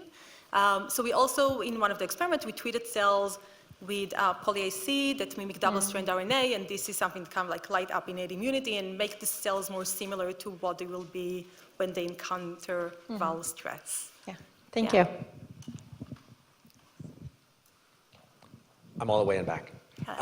Great talk. I'm actually interested not in the information that you're getting within an open reading frame, but in the known non-translated regions. And I'm curious whether you see evidence in your system that something like an IRES has a pause of the ribosome, and whether you see any recapitulation of known metabolic controls like a Meiji sequence or something else that tends to show up in the 5' end of mRNAs and controls translation in response to various cellular stresses. So we do. I didn't have time to mention it here. A very large fraction of the open reading frame that we detect are upstream open reading frame in the 5' UTR, and they can serve as a translation regulatory elements. They're competing for the ribosomes. When they are translated, there is less translation of the main coding sequence, and there is some kind of switch in response, for example, to the integrated stress response, that then the ribosomes shift towards the main coding sequence. And this is exactly what we see. So we also repeated the experiment when we treated cells with arsenite. Arsenite is a potent inducer of EF2 alpha phosphorylation, which is one of the switch that lead to the ribosome machinery to miss the upstream open reading frame and go through the main coding sequence. And we see this trade-off. We see that in these viral genes, now there is more translation of the main coding sequence. We don't have, with the length of the oligos that we have, which is 200 nucleotides, we don't have the resolution, unfortunately, to include long internal ribosome entry sites. We repeated the measurements that we have just to make sure that everything that we see is not just cap-dependent specific. We also repeated the entire assay when we express the library from the EMCV iris or the cryptoparalysis iris. So, yeah. Yes? Is there any in vivo data on T-cell clones and their abundance specific for the T-cell? For the new epitope. So, unfortunately, I think kind of like I try to allude it when I say that it is unfortunate that most of the peptides pool that were designed early in the pandemics were not included in this non-canonical open reading frame, so we don't have a wide information. From our study, we tested T-cell responses against specifically this non-canonical peptide, and I don't think the numbers of patients that we characterized, it was 7 in one of the studies, is enough to comment on clonality on T-cells. Among 3 different patients, we found similar CD3 region. So there might be some similarity to the most abundant peptide that we identify, but I wouldn't sign for it. In mouse models of infection Yeah. we tested, we have limited MMCs. Yeah, so we did humanized mouse models, so we tested with the humanized mice. We didn't look for clonality. which will be interesting. You showed us the class 1 MNC. Yeah. The class 2 as well for canonical stuff? We have, yeah, and this is, again, super interesting. We see difference between what is presented on HLA-1 and HLA-2. HLA-1 is mostly, the most abundant proteins are the non-canonical and non-structural, kind of commenting on David's talk. For HLA-2, we mostly see the structural proteins. And if you think about these two different pathways, it makes a lot of sense. HLA-2, the professional antigen-presenting cells take mature viruses. Mature viruses contain the structural proteins. They do not necessarily have the non-structural proteins and the non-canonical. So they are biased towards structural proteins presentation. HLA-1, they basically sample everything that is translated in cells. And we do know that if we stop translation, for example, it inhibits antigen presentation. So it samples everything that is translated, including the non-structural that are not packaged into the mature viruses and the non-canonical. So we do see this very different view. There are non-canonical that are presented on HLA-2. They just account to less than 5%, which is much less than we see in HLA-1.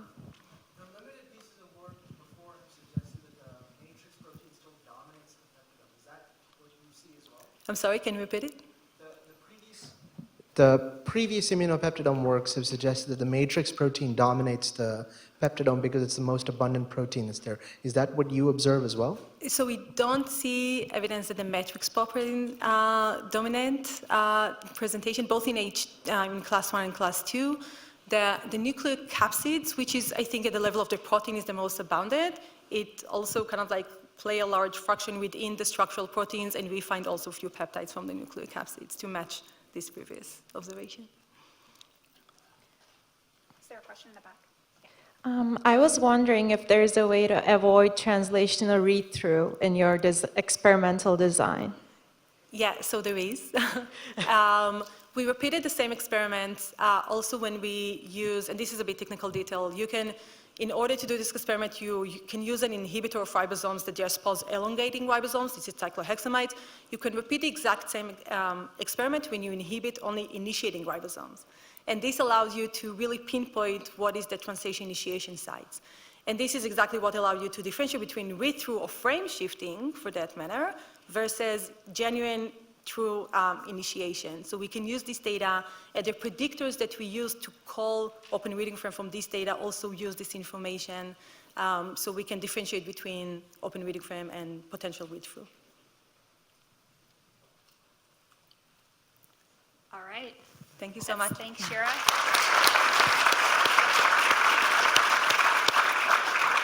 So this is going to wrap up session 1. We are going to have a break for the next 20 minutes, so back at 3:10. Before we leave, I'd like everyone to thank our speakers from this session. It was a really great session.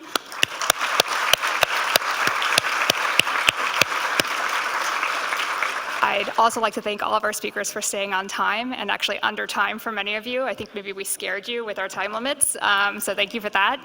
And if you guys have any additional questions for the speakers, I encourage you to seek them out during the coffee break. Thank you, guys.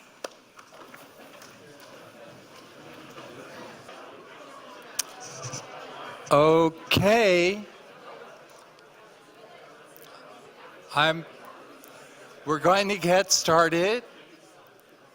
It's hard to drag you all back in here, but thank you for doing so efficiently.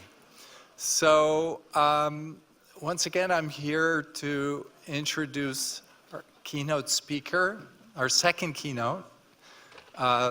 This is Professor Eva Harris, who was born in New York City and grew up in Greenwich Village, an area I'm very familiar with. Yeah. Jumping ahead, she did her PhD in 1993 with Jeremy Thorner at UC Berkeley. She worked on calmodulin, another favorite topic of mine from another life. 93 to 97, she was a postdoc with Nina Gabbay at UC San Francisco, where she was working on parasites, and she worked on those for a couple of years, things like leishmania, trypanosomes. And she started traveling in Nicaragua, among other places. I think she was going door to door trying to figure out what she could do in terms of bringing technology there. And that started a long-term relationship that she's had with that region. I should point out that this relationship started at a time when her own government, or parts of her government, were waging a clandestine war with that country. I'm sure it was very exciting at that time. She became an assistant professor at UC Berkeley, and in 1998, and around the same time, started an institute that was based in San Francisco and in Managua. And so, like Yoshi, she's been traveling for over 25 years back and forth. She became a professor of public health at UC Berkeley, the chair of her Department of Infectious Diseases and Vaccinology, and more recently also a professor in molecular and cellular biology, all at Berkeley. She has lots and lots and lots of amazing honors and awards. I'll just mention that she was a MacArthur Fellow. She more recently won the Beirink Virology Prize in the Netherlands, which is sort of a hotbed of virologists, you may not know. She's had some amazing discoveries. She found that much of the pathology, the leakage syndromes that are associated with severe dengue virus disease are seen to be attributable to one secreted protein by the virus, NS1. She didn't just find it, but she's taken it apart, tried to understand exactly how it works, and has developed therapeutics that target this protein. And those I think are really, really exciting. She's developed mouse models for dengue, for Zika virus that she's utilized to study pathogenesis and her therapeutic approaches. And she's put enormous amounts of effort into building scientific capacity in Nicaragua and in other countries. I think we're going to be hearing a great deal about some long-term clinical cohorts that she's been studying in Nicaragua, looking at antibody responses against dengue viruses and more recently against Zika virus. And there's some really interesting questions that many of us have wondered about, why sometimes these antibody responses are protective and sometimes they can actually cause very, very severe disease. I think that's what we're going to hear about today. And Eva Harris, thank you for coming. It's a pleasure to have you here in Worcester. Thank you so much. Great. Can you hear me okay? All good? All right. Well, thank you so much for inviting me here. It's really great to be here and to see many friends in the audience and to meet the rest of you. So, I am going to see if my slides come up. There we go. Okay, so today I'm going to be talking about the human immunology and epidemiology aspect of our labs and program. And what I really want to get across is kind of this approach of using human epidemiological studies to try and go underneath the complex epidemiology that we've been able to decipher through 20 years of a single cohort. Actually, our cohort turns 20 this year. And based on that, go underneath that to see the immunological underpinnings, and then underneath that, the virological structures that then dictate the immunology that dictates the epidemiology. And so I'm going to give you just one example of that and see if I convince you or not. So I would love your feedback as well. And so most of you know dengue is a huge public health problem. Worldwide, there's about half the population is at risk, lives in areas where the mosquito, Aedes aegypti and Aedes albopictus, which transmit these viruses, are rampant. They've got these lovely little kind of white patches on the legs, and so when you spot your next mosquito and you see that it is tiger striped, you might just be carrying dengue and Zika. So you can remember this talk, and then essentially, yeah, there's a lot of cases, up to 50 to 100 million cases, and about 4 times more infections that can be in apparent or asymptomatic, but are very important because they carry the immunological imprint of that infection. So even when it's asymptomatic, it actually can be bad news or good news, depending on which kind of antibody. And T cells, by the way, I know there are T cells, but I'm going to only talk about antibodies and B cells, so that's just my bias. But I do acknowledge that T cells exist. Okay, so the problem is that there's this worst kind of disease called dengue hemorrhagic fever, dengue shock syndrome, which happens in a small piece of the top of the pyramid, but is very scary because healthy people can suddenly essentially go into this vascular leakage syndrome and die within 24 to 48 hours. And we don't know who is that lucky or unlucky person. And so this is really important and problematic, which is why so many people work on it. There's this uncontrolled spread of the disease with an increase in numbers. This is showing decades on the x-axis and number of cases on the y-axis. And geographic dissemination as well. And then the other piece of the problem is that there are these 4 flavors, dengue 1, 2, 3, 4, which are actually very different viruses. And that is something that we've really come into understanding recently, is how different these viruses are. But when you have one, I think this is in my next slide, the problem is that the single, I should say, greatest risk factor for more severe disease is actually having one flavor and then another flavor. So one serotype followed by another serotype. And what you can see here is around the 1970s, the hotbed was Asia, actually Southeast Asia, for very interesting like epidemiological and actually historical reasons. Having to do actually with World War II and the movement of troops in the Pacific theater, which moved the viruses and the mosquito around, so that there was actually this mixing, which then, as you can see, happened in the rest of the world. And so as those viruses mix, you start getting more severe disease. And then, of course, the NS1 protein, as we've discovered, is another risk factor. So when we talk about the risk factor of one versus another, it's mostly through the lens of the immune response, which is actually making it worse through an immunopathogenesis. And then we also have a viral pathogenesis, which is due to the viral protein NS1. As I already mentioned, that's a big problem because it's a big risk factor. Anyways, and so here we have the structure. This is the it's 10.7 kilobases, and we have 7 non-structural proteins and 3 structural proteins, and you'll see the importance of these in the virion itself, NS1 being the one secreted protein, which I'm not going to talk about here, but it is important actually also from an antibodies point of view. But what you can see here is what this 40 nanometer particle looks like. This is what we call the mature form of the virion, and this is important because it has these anti-parallel dimers, as you can see, and this is all the envelope protein, and this little green spot is the fusion loop. But what happens is that as the virus goes into it's essentially receptor-mediated endocytosis, and in the endosome, the pH starts dropping as it goes further into a late endosome. And what happens is that pH-dependent drop causes a conformational switch where those 2 antiparallel dimers form a trimer that looks kind of more canonically like a spike protein that we're used to seeing. And that fusion loop over here can then fuse and allow, with the endosomal membrane, and allow the RNA to essentially move out and be able to be translated and then replicated in the cytoplasm. Really, this is within vesicle packets in the endoplasmic reticulum. But what's important is that there's different forms, and so this is the mature form, but this is a partially immature form.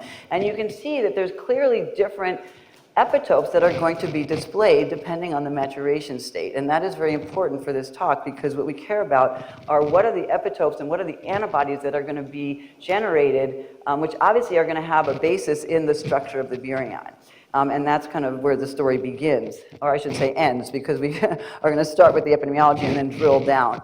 And so what's important here is that we have a little phylogenetic tree, and we can see that these 4 different flavors, dengue 1, 2, 3, 4, are closely related. Dengue 4 being the most ancestral and further out, and then Zika being the closest one, actually. And so we kind of think of these as siblings, and this is a cousin Zika over here. And so that leads me to Zika, which swept into the Americas at any rate in 2015-16. It actually had been serologically detected in Africa, moved to Yap in 2007, and then to French Polynesia, and then with the Confederate Cup, soccer, woohoo, got into Brazil. And then from there, in 1 year, went through the entire Americas, which initially was, I was concerned because it was going to screw up our cohort immunology, because I knew that another flavivirus was going to be cross-reactive. But what we didn't see coming was this microcephaly and congenital Zika syndrome, which was really terrifying, and really put on the map this other kind of aspect of flaviviruses, which we always think of as mosquito-borne illnesses, but can actually also be vertically transmitted in this case. And so that caused a lot of intention to be to Zika, but it also is really problematic because of that cross-reactivity.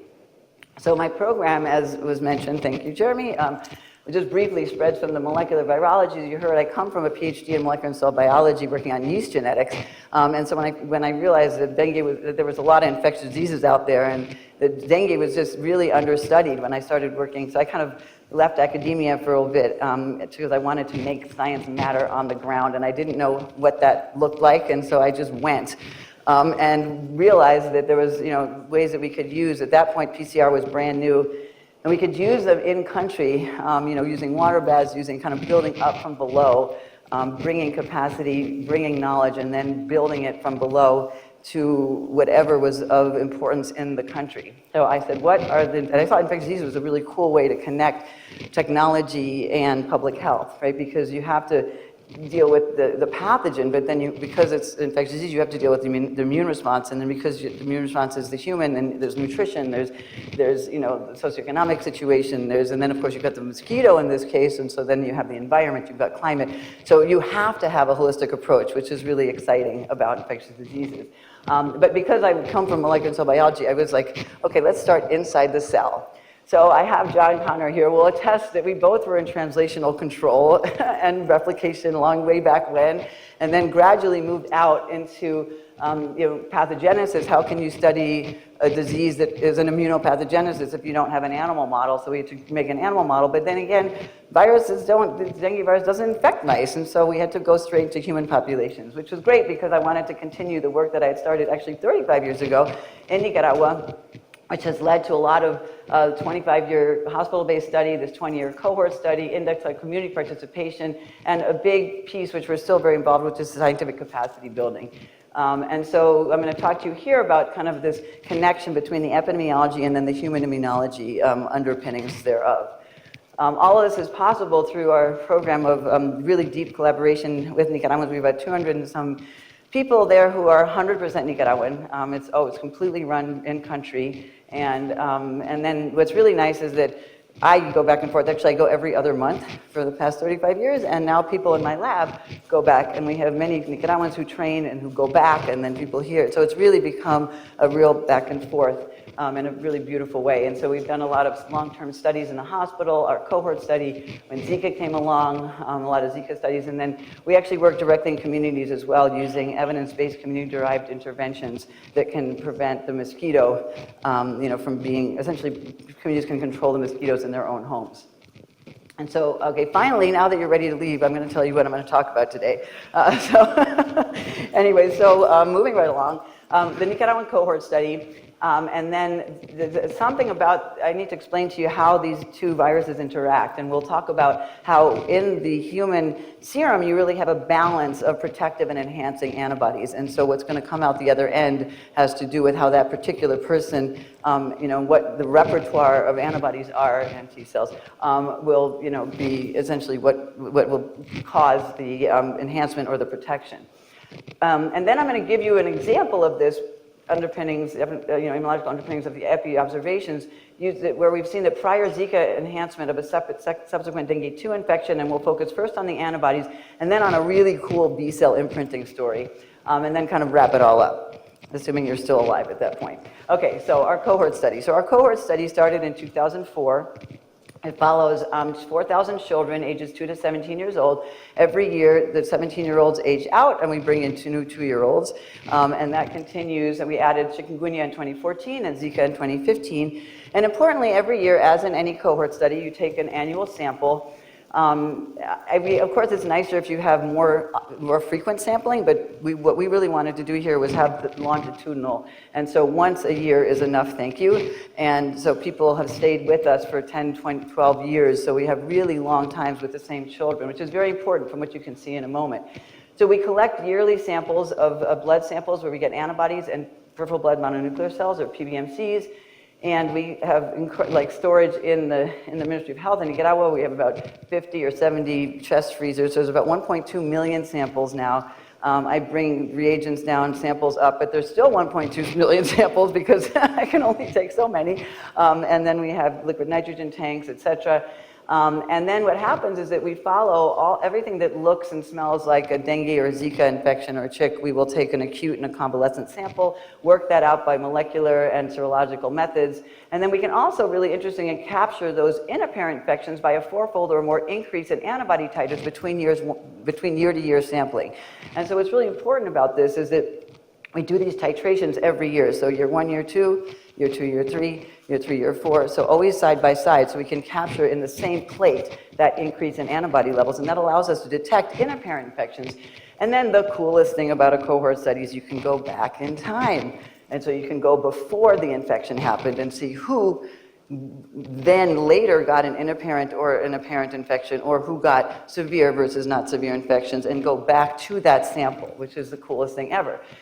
So what we've now done is been able to do a whole bunch of different studies that look forward in time over, we actually have a companion hospital-based study as well, where we can look at antibody repertoire, repeat infections, homotypic infections, B cells, and then can also go to that, what I call the immune correlate studies, which is going to that pre-infection sample. And that allows us to look at both protection and pathogenesis, because there's that weird double-edged sword with dengue and Zika, neutralizing antibodies as well as other effector functions of the FC portion of the antibody, and then also kind of really explore this antibody-dependent enhancement concept with both dengue and Zika. And again, I say dengue, but it's really dengue 1, 2, 3, and 4. And now we're kind of finally able to go back and really parse that out. Today I'm going to talk more about this aspect of things. And what I wanted to explain to you here is this is the way, the kind of panorama of viruses over the 20 years of our cohort. And what you can see in the traces are symptomatic infections with different colors or different viruses. So dengue 2, and then in orange dengue 3, and then in dengue 1 here. And then we have also, the chick came in, and even bigger the next year, we had this incredible Zika epidemic where 60% of the population was infected in 2.5 months. And then there was a kind of stunned silence, not only in Nicaragua, but kind of throughout Latin America, kind of getting over that one. And then back with this really big dengue 2 epidemic, which, as you'll see, allowed us to do some very interesting work between the Zika and the dengue 2. And then COVID, which actually, a little tangent over here, it was a phenomenal natural experiment for dengue, because we got the mosquito, and then we've got the viruses, and then there's human mobility. So the idea has been always to focus on the mosquito in the households, which we've done, and that does make a difference. But then there's also what's most important, right? But it's always going on, right? There's mosquitoes, there's human movement, there's introduction of viruses. So it was so cool is that during the COVID pandemic with the lockdowns and how it played out in all the different countries, you could actually see which of these elements was more important where. It's like in Sri Lanka, the school closures really stopped dengue. And that was what was the most important thing. In Nicaragua, they actually, there wasn't that much mosquito control, and there wasn't an official lockdown, although there was masking and such on a personal basis. But what really mattered was the border closures. And so the minute that the borders opened, we got all of the viruses came back, in fact, with a vengeance. So we got dengue 4 for the first time in 30 years, and new lineages of all the rest of the viruses. So it was just so interesting to see, kind of this natural experiment that no one would ever do in real life, but it happened in real life. And the other thing I wanted to mention, by the way, it serves my purpose to tell you that right now these are, you kind of get one dominant serotype per epidemic, but we just have a new method now, which is allowing us to look back at inapparent infections using a new multiplex system, and it's crazy. At the inapparent infection level, it's like, I won't say what, something show. It's full of different viruses that are that you don't see. So it's really interesting. So at the symptomatic level, at least in the Americas, you see this one, but in fact there's other viruses that are circulating at an interparent level, which is really fascinating. And we can kind of now have a lens backwards. So what's really important about the flaviviruses is to understand the infection history, because as I mentioned, you can sometimes get protection and sometimes get enhancement. But if you take a sample at any given time, it's practically impossible to figure out what had happened before. So we build these infection histories year by year by year so we can know when someone's naive. When we call dengue immune, that means someone entered already with dengue antibodies, so we don't know on those people what exactly their history was. But the ones that come in immune, naive, we know if they had one dengue, one Zika, a dengue followed by dengue, so just two, a dengue followed by Zika, a Zika followed by dengue, two or more dengue viruses, or two or more plus Zika. So you can now make this entire map. And then what we've done is these, this was Victor Zambrano, who's a Nicaraguan, who's actually finishing his PhD right now at the University of Michigan, and Leah Katzelnick, who is a postdoc in the lab and now has her own group at NIH, were able to do this heroic effort to look over the 20 years and be able to understand what are the risk ratios for a dengue case or a dengue 1, 2, 3, 4 case or more severe disease by infection history, okay? And I'm not gonna walk you through all of it, but just to tell you that, for instance, it's really interesting because anything to the right of the line is enhancement or a risk, and anything to the left of the line is protection. And what you see here is that actually Zika is more of a risk factor than dengue. So dengue is actually the second infection, like I told you, it's a risk factor for more severe and just more disease. But dengue, if you look here, Zika is actually worse, and we're going to talk about why that is. What's also really interesting is that we can see that dengue followed by Zika is a risk factor, so you can see that this is towards the, to the right of the line, but Zika followed by dengue is not a risk factor. Okay, so even the order of these things matters. And you can't look at that unless you can do this in the context of a cohort. But if we can figure out why, what are the antibodies that are responsible and develop fingerprinting techniques, then we could then apply that into other populations where you don't necessarily have to have this long cohort. So we think that there's actually going to be some real use that comes out of this that can be expanded to other situations. So this is actually what we've finally been able to build. What is the relationship epidemiologically, clinically, between these different viruses? So dengue and Zika here, we can see that they actually both enhance dengue 2, like I was mentioning, and dengue 4. These are the red lines. But they both protect against dengue 1, which is really interesting. And dengue protects against Zika. And dengue 3 is kind of in the middle. So over these 20 years, we've been able to kind of build this map. And of course, this shows you right away that the viruses are not the same. So it's going to depend on the incoming virus. And what I'm not going to tell you now is that we can now go backwards and try and understand how the prior virus by serotype also plays into this. So right now, this is a lot. Yes, I understand. But don't worry, we're only going to talk about one today. And so this is what I'm going to focus on, is Zika being a risk factor for dengue 2. And again, this fundamental concept that I've been trying to drive is really understanding the epidemiology and then the immunology underneath and the virus structure underneath the immunology as well.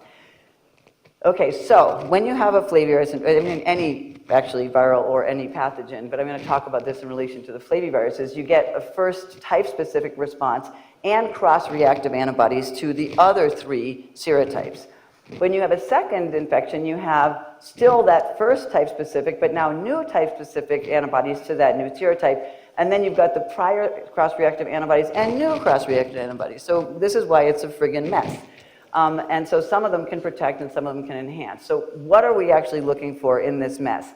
It's magnitude and titer of an antibody, right? So the amount matters, but the quality matters as well. And what is the quality? The quality is the epitope and the stoichiometry. How many of these antibodies are necessary on the 2-fold, 3-fold, or 5-fold axis of the virion to be able to actually, neutralize or not.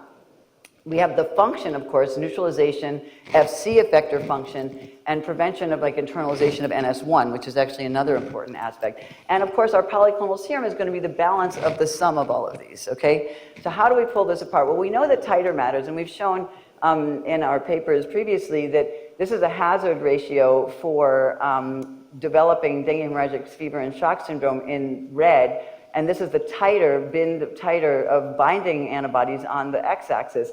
And you can see that at a certain titer, you get this increase in risk for more severe disease, which very much parallels what we often do in the lab, which is called an antibody-dependent assay, or an ADE assay in the lab, where you can actually have the same curve in cells that are infected. But what's really cool here is that this is actually in humans. And the reason that we really want to do this in humans is there's this friggin' god-awful mess of controversy of how do you do an ADE assay, how do you not do it, what does it mean, what does it not mean? And so we're like, okay, we're not going to do this part in the lab, we're just going to look at it in humans, because that, like, you can't argue with that, because that is actually what's going on. So titer matters.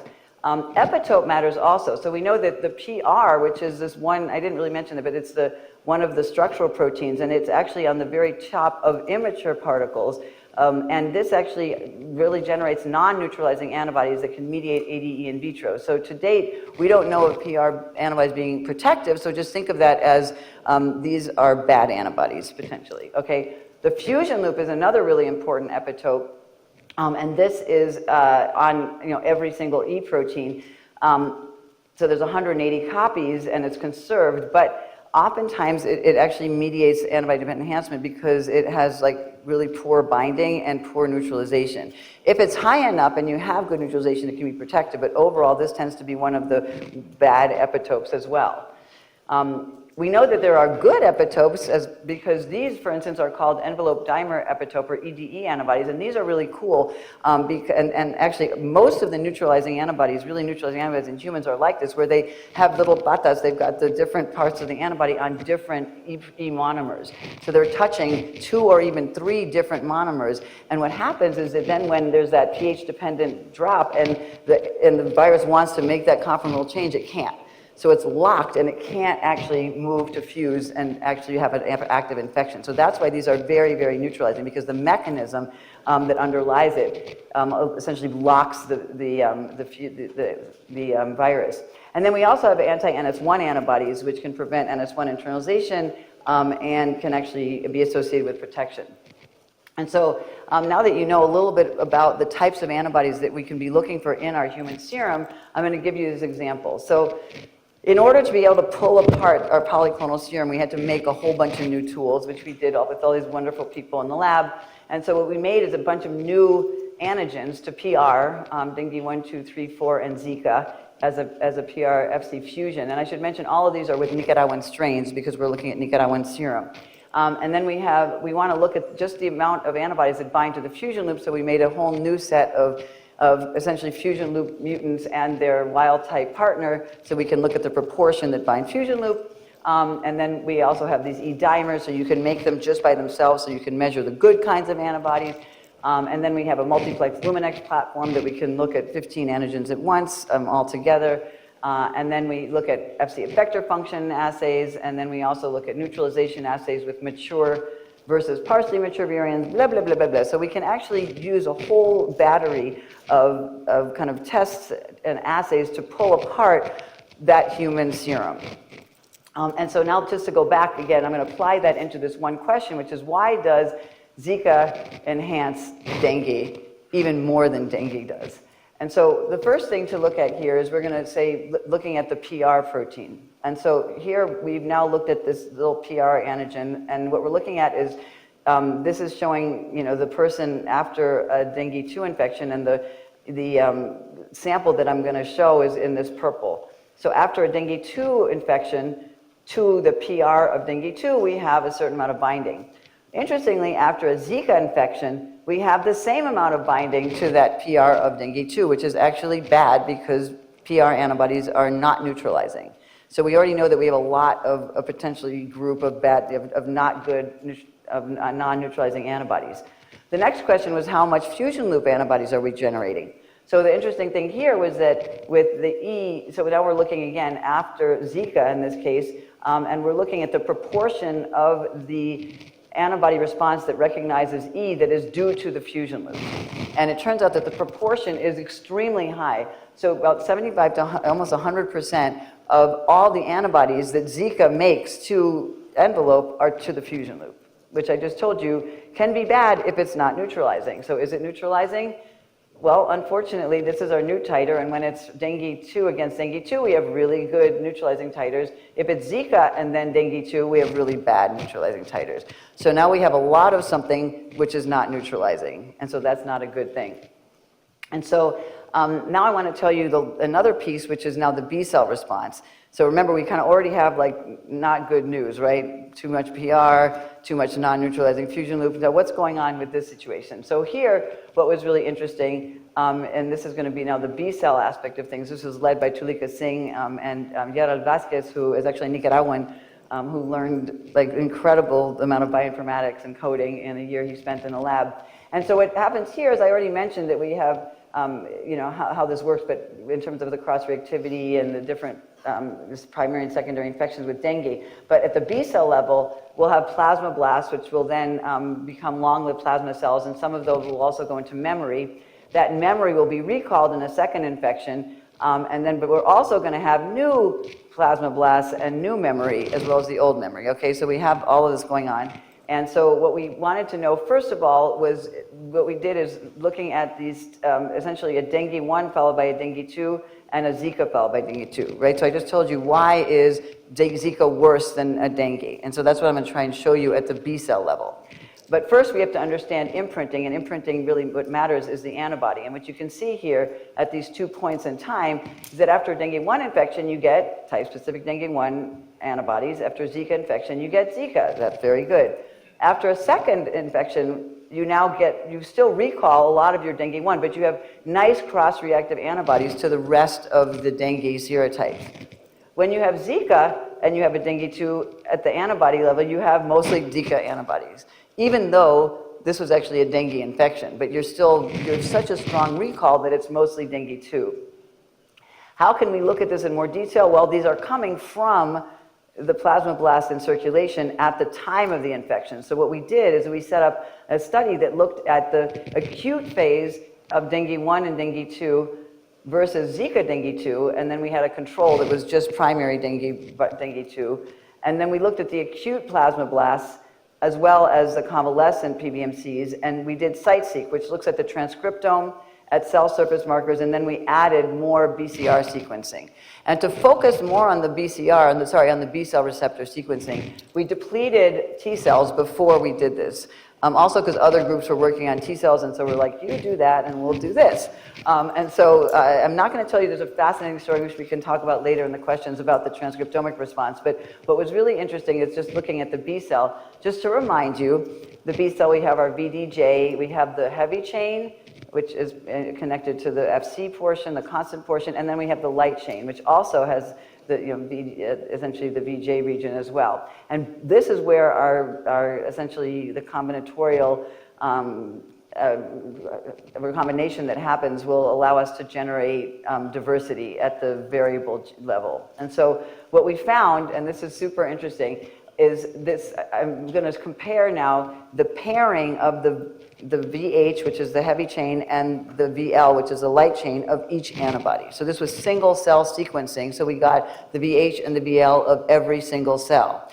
And the way it's portrayed here is that the light chain, the specific gene is on the top, and the specific heavy chain gene is on the bottom, okay? And the line between them is the VH and the VL in that particular one cell. And so what's really interesting is that, okay, you have a bunch of different VH-VL pairs that you would expect. When you have dengue 1 followed by dengue 2, you have the same thing, but we have a little bit more of this VH169, this one particular heavy chain, which we actually had pulled up before in a previous paper, which seems to be very associated with dengue infections. But now the really interesting thing is that when you have Zika followed by dengue 2, all 3 children recall the exact same VH-VL pair.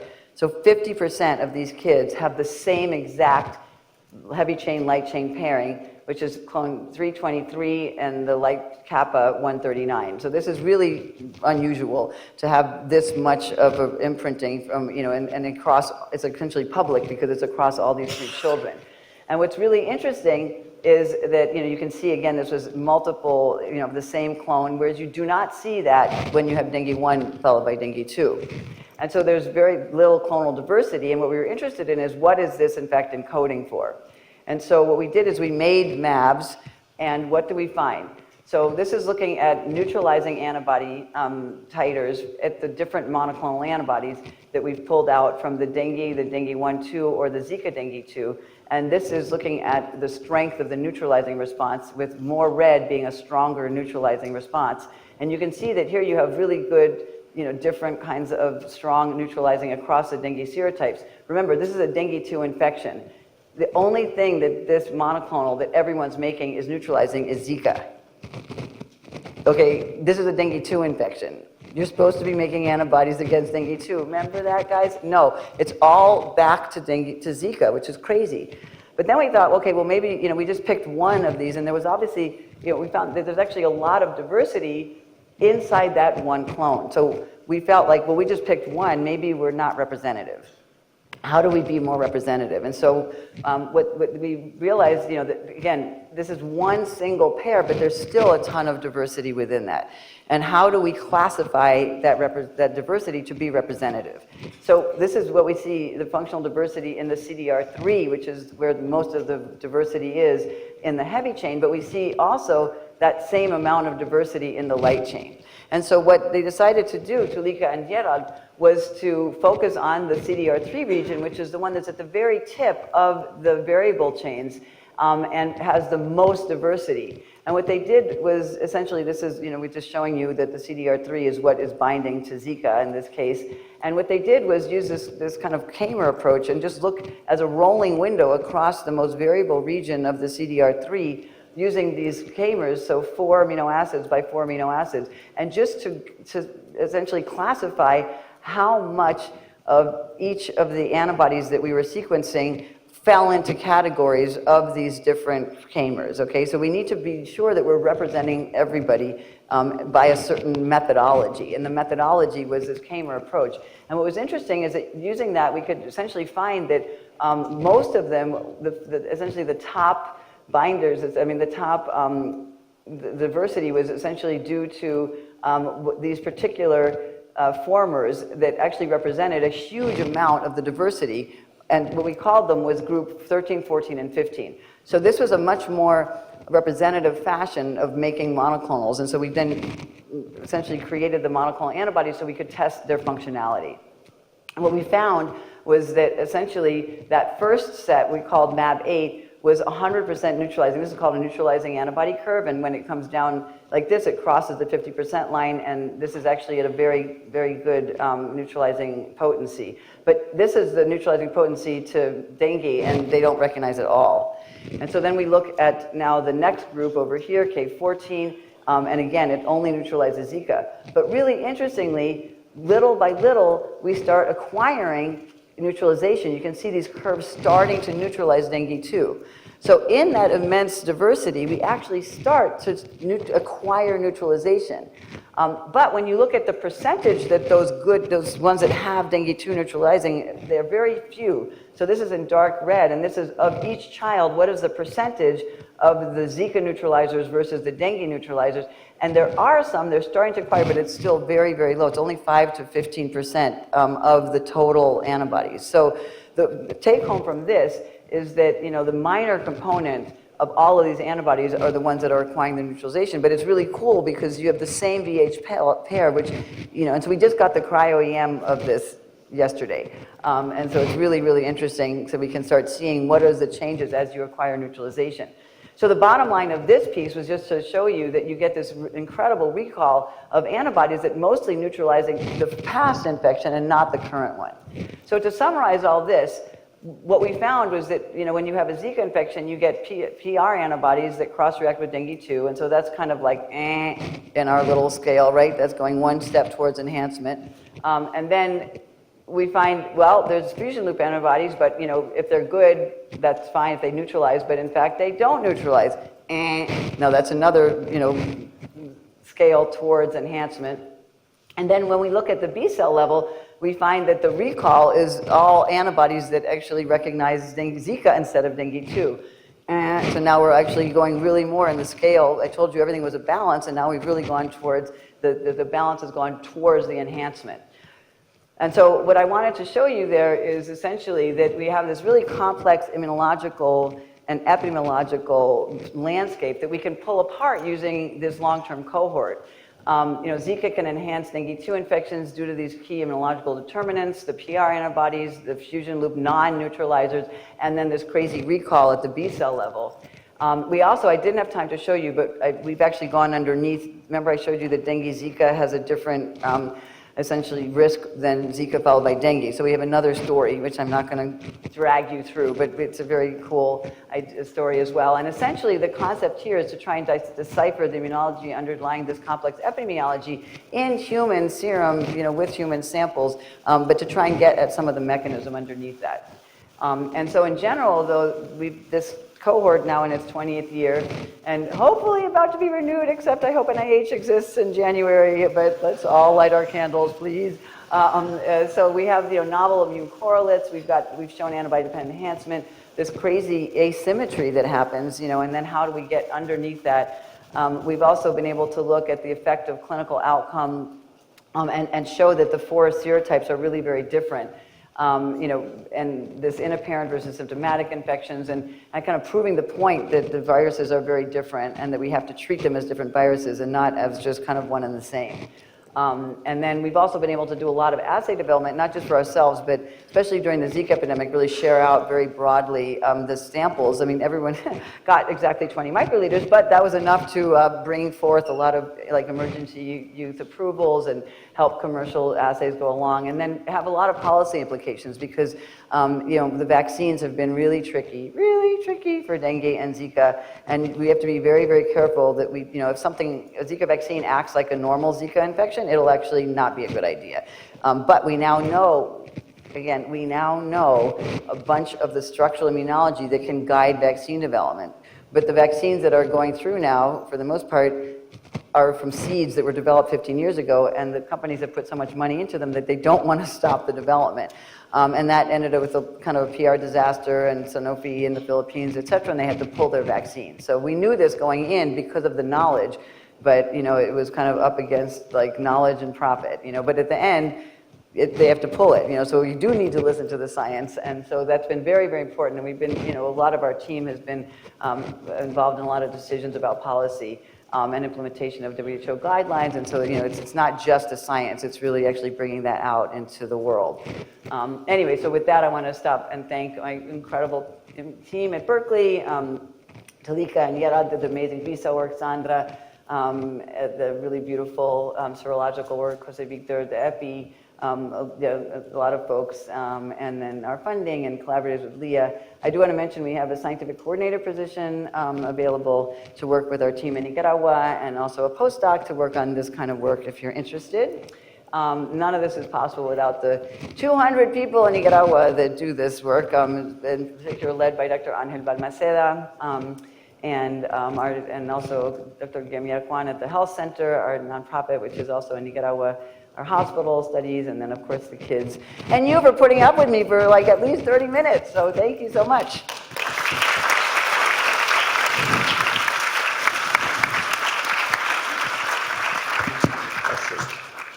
Amazing. Tour de force. I hope you get that funding. We have a question right in the middle. It was a wonderful talk. I was wondering if you looked at the specific dengue virus that was infecting your patients at the outset. What serotype was it? Do you know?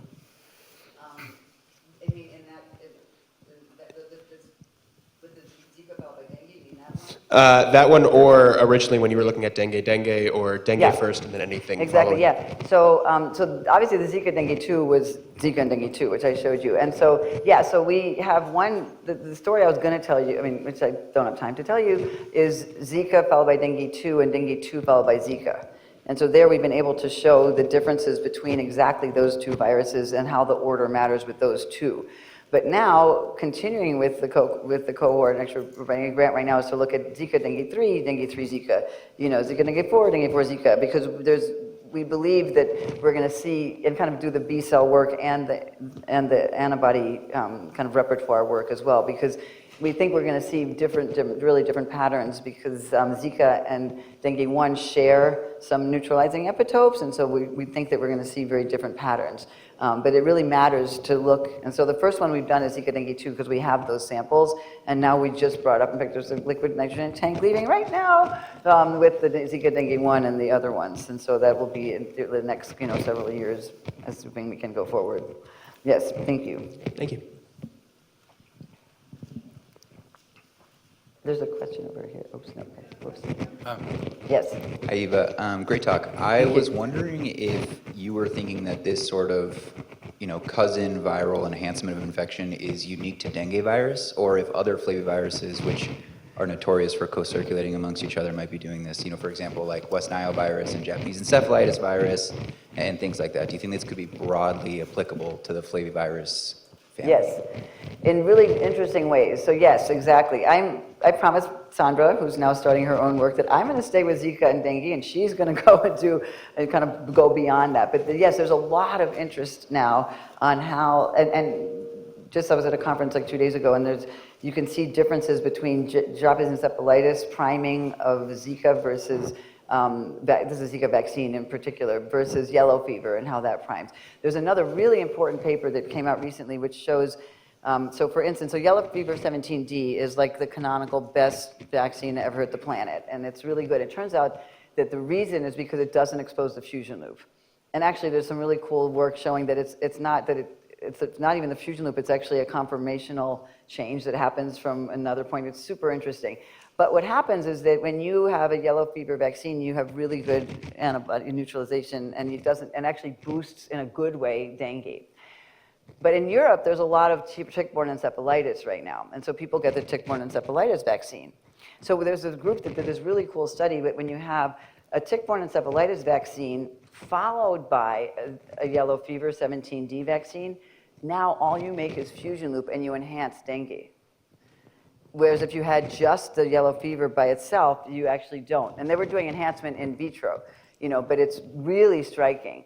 And so it's incredibly important. And this is something that no one's thinking about, right?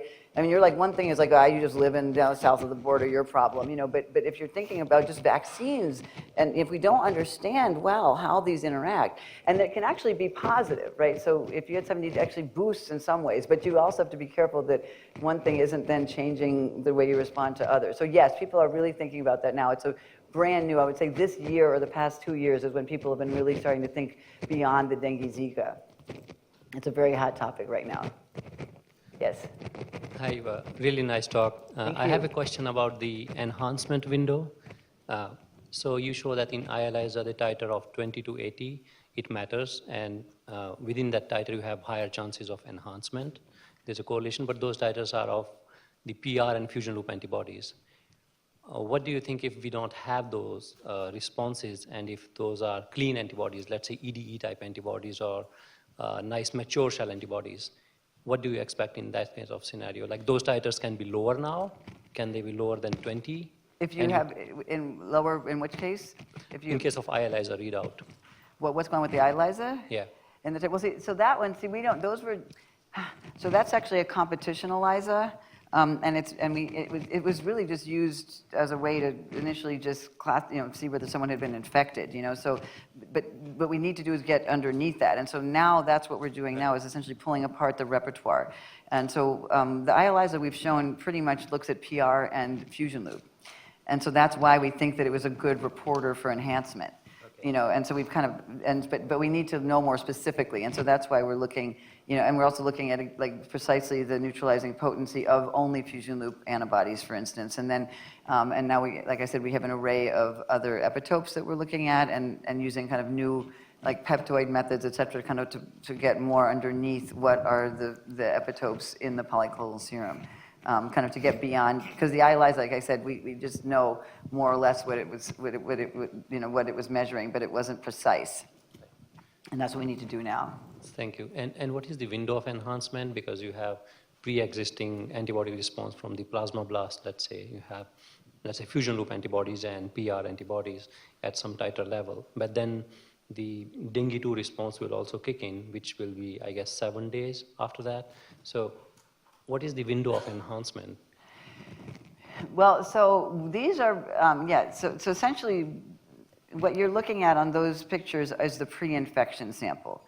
So that's months before, okay? And then, but that is going to associate with your ability to cause severe disease.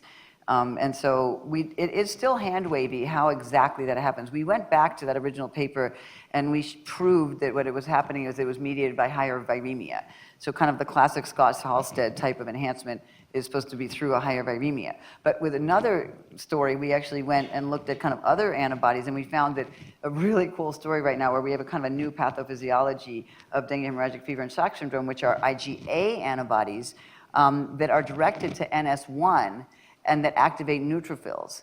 And so that combination we've now shown directly is associated with DHFDSS. So that's a completely novel pathway, and we can actually show it using both the pre-infection sample and the acute phase of that same child. So that's actually getting at a very particular mechanism. And so essentially there's multiple ways to get to Rome, right? Because it's actually very rare. We have many millions of infections and only like 500,000 or something of the really severe ones. And it has to do with host genetics as well. And so kind of the good news is that everybody's right. So everyone can go and write a paper about what they find is the cause, because it's true. You know, there are different ways, you know, that not everyone's having this neutrophil story, but some people are. You know, and so it's really kind of now we have to get into like what are the actual mechanisms. I think we have the tools to start addressing that now. Amazing. Thank you. One Hi. One more question here at the Yes. Oh, sorry. Thank you. Very nice talk. I like the story of the Zika then dengue thing. So my question is this, whether it's specific for the Nicaraguan population, what about other populations, and also whether if you do it in like animal models, like do you see the same type of like response? Like is it conserved in like if you infect a mouse with Zika, then challenge with dengue too, do you see that same effect? Yeah. Okay, so, and of course the caveat to all of this is it is in Nicaragua and it is the 20 years that we followed. I can't like make that different. But what's really interesting actually is that in Brazil, they saw the exact same thing. They saw that Mauricio Nogueira has a cohort that they were following, and they found that Zika, and actually Albert Coe as well in Bahia, but they found that Zika followed by dengue 2 was the most severe. They actually feel like it's not purely the ADE. They find that there's a kind of a cytokine storm. But anyways, the bottom line is that they find that the Zika followed by dengue 2 is also associated, but Zika followed by dengue 1 is not, with more severity. So, yeah. So, the thing is that you need to, so the Wellcome Trust just had a huge call for looking at all of Zika and dengue interactions in Africa and Asia. You know, and it's easier said than done, because the reason you need 20 years you need to be following this for many, many years. There's some really good cohorts in Thailand, but the thing is to have the same cohorts for 20, this is like the only one that exists, because most people, they go on NIH funding cycles, so you'll have a 4 or 5 year cohort, and then you'll start again for another 4 or 5 years and another, and so it's all new people. This is because I practically prostituted myself to like make sure that I could not lose the cohort ever, because we wanted to like continue this whole long thing. But yes, and in animal models, you do see similar things. And Susan Stress does some really nice work with T-cells, so like pups of dams that are Zika versus dengue, and so you start seeing some of these. The animals aren't great, but she's got, some people are using humanized models, but we can recapitulate. In fact, we showed this first in a mouse model. You know, I didn't even want to work on ADE. I was trying to show protection. But, you know, every time I try and do that, we kind of fall back on it. So it does exist, you know. But yeah, you can see it in animals in different populations, and yeah. And actually, sorry, the ADE was shown in Hendrixology as a great Nature paper that came out the year after ours in the Thai cohort, and they find the ADE curve with literally the exact same titer that we saw was the enhancement peak. They found that as well. So it's really reproducible across different continents. Okay, thank you for that inspirational talk.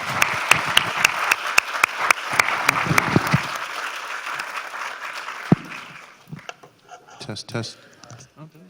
Very cool. Okay, we're going to start off session 2 of the trainee talks with our first speaker, Wan-Yu Lee, who's from Harvard Medical School, who's going to be telling us about shifts in receptor recognition in a submerging alpha virus.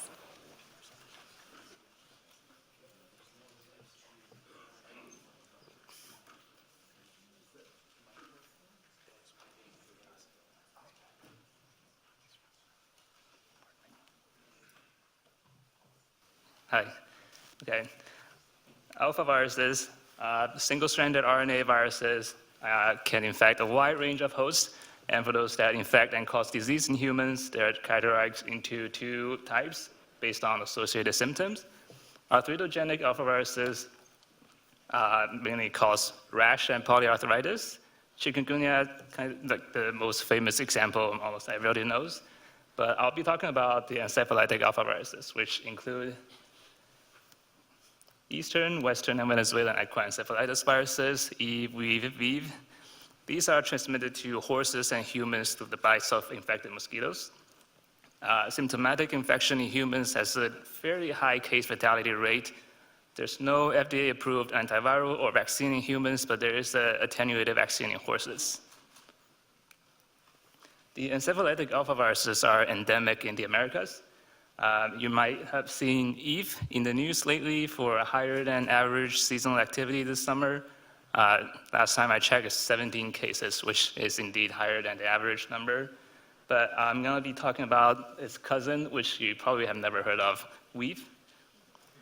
This virus is endemic in the western US, and in the past, especially the 30s and 40s, summertime epidemics of Weave used to cause tens of hundreds of thousands of equine cases with significant spillover into humans. The worst one was in 1941 with over 300,000 cases in horses and over 3,000 cases in humans. But since the middle of the 20th century, this virus entered a stage of precipitous decline. That meaning outbreaks occurred at a much lower frequency and smaller scale. When we look at the epidemiological history of this virus over time, you can clearly see it's on decline. The US has not reported a single case of Weave in decades.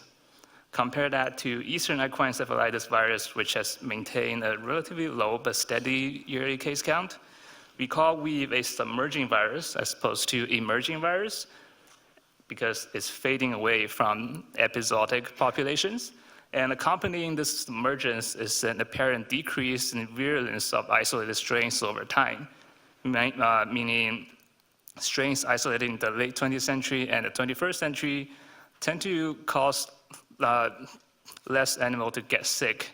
And for the ones that do get sick, death is typically delayed compared to strains isolated from the early epidemics.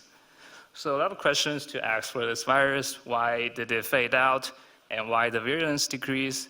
And perhaps most importantly, will virulent strains reemerge?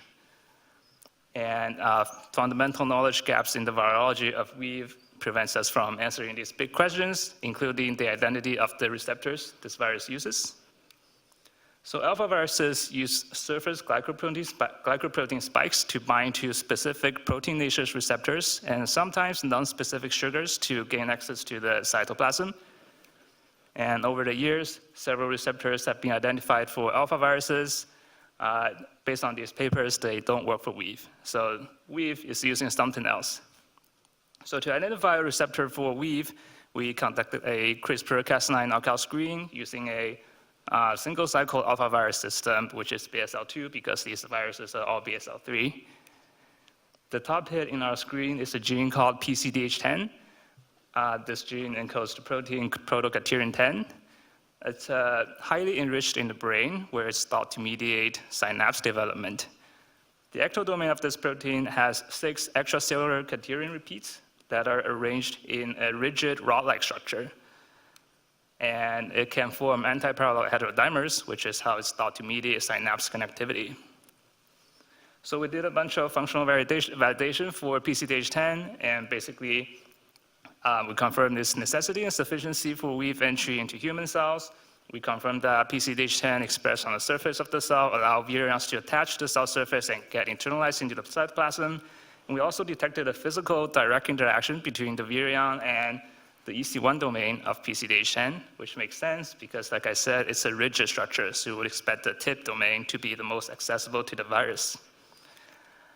Okay, now circling back, we know that the ability to bind to the receptor expressed in a host is the basis for viral replication and hence virulence.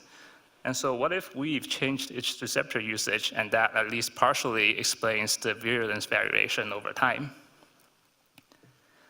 Here's a partial phylogenetic tree based on structural polyprotein for North American weave lineages. So these strains are divided into two main lineages, A and B. Group A contains highly virulent strains isolated from the epidemics of the 30s and 40s. Group B is divided into three sublineages, B1, B2, and B3. They include moderately virulent strains, and B3 further includes at least one non-virulent strain. So when we look at the receptor binding, so these experiments are done in a cell line that's naturally resistant to alpha virus infection, and we do this by overexpressing the receptors. And we look at the group A strains, and we were surprised to find that they not only recognized human PCDH10, but also recognized two additional proteins, VLDR and ApoER2, as receptors. And these two proteins are canonical members of the low-density lipoprotein family, and they are in fact receptors for Eastern equine encephalitis virus, which is like the most virulent alpha virus we'll find in the US. B1 and B2 strains only recognize human PCDH10, and the same goes for B3 strains isolated in 1985 and 2001. But we found that two strains isolated in 2005 lost the ability to recognize human PCDH10. So this is a surprising level of variation because receptor recognition is not the kind of thing that you typically think of as this dynamic. So we were trying to figure out what's going on up there and down there. I left out all the data for the sake of time, but basically we were able to show that indeed PCDH10 and the LDR family members, which are structurally unrelated, are actually functionally redundant entry receptors on mouse cortical neurons, which are physiologically relevant cell types targeted by weave. And we found evidence that these structurally unrelated receptors might bind an overlapping surface on the viral spike protein. And then the two strains at the bottom are the ones that we really scratched our head about. They don't recognize any human receptors that we identified for weave until we reminded ourselves that this is not a human virus. It's a bird virus. So in nature, weave is maintained in an avian reservoir spread by mosquitoes that bite birds. And because of the migratory nature of these avian hosts, people have also hypothesized that garter snakes might serve as overwintering hosts for these viruses until the birds come back in the summer. So among the vertebrates I'm showing on screen here, PCDH10's ectodomain is highly conserved, especially in EC1, where the amino acid sequence identity can reach 94% between human and sparrows. Okay, so now we look at the PCDH10 ortholog recognition for weave strains. So the group A and B2 strains I'm showing here, they both recognize human PCDH10, although there's very variable recognition of the LDR family members, but they do all recognize PCDH10 expressed in horses, sparrows, and snakes. Now the B3 strain that does not recognize human PCDH10, and by the way, this is one of the non-virulent strain, it also did not recognize horse PCDH10, but it did recognize sparrow and snake PCDH10. So we think this is consistent with the evolutionary history driven by maintenance of the viral reservoir instead of exploring niches in the spillover hosts, which is consistent with its fading out from humans and horses. Okay, so all of that was done with North American weave sequences, but as you can see, weave is also endemic in South America, where it similarly experienced a decrease in epizootic activity, with the last major outbreak occurring in the 1980s in Argentina. But nothing is permanent. In 2023, we've reemerged, causing a major outbreak with over 100 confirmed human cases and over 10 human fatalities. And so we included the South American strains into our analysis, and immediately you'll see that the South American lineages are genetically distinct from the North American lineages, so they probably diverged before weave was even discovered. And you'll see that the strains isolated from this past outbreak are closely related to an older strain isolated in Argentina in 1958. So what does that tell us? They all recognize human PCDH10 and not VLDR and ApoER2. So there's at least one South American lineage that maintain human receptor recognition and the ability to cause disease in humans and horses that's been circulating in endemic areas, probably near horses and humans, for 65 years, undetected. And obviously, this past outbreak caught everyone by surprise. we all thought this virus went away. CDC removed it from ARPANET. Argentina dropped the mandate for the equine vaccine, but apparently it's not gone. It's still there, and it's still a pathogen of humans and animals, and it's still important to continue surveillance for this virus and strengthen vaccination in horses to control future outbreaks. Okay, summary, we found PCDH10 is a receptor for weave. The LDRs are additional receptors for some of the early strains, and a non-pathogenic strain that was isolated in 2005 lost the ability to use human PCDH10, but still maintained recognition of avian and reptilian PCDH10. Okay, acknowledgement. I want to thank my lab. You can see most members of the lab contributed to this project in some capacity, and I want to thank my collaborators. Scott Weaver from UTMB is the one that invented the word submergence. I just borrowed it. I think they approved. And I want to thank my program, the PhD program in virology at Harvard. Happy to take questions.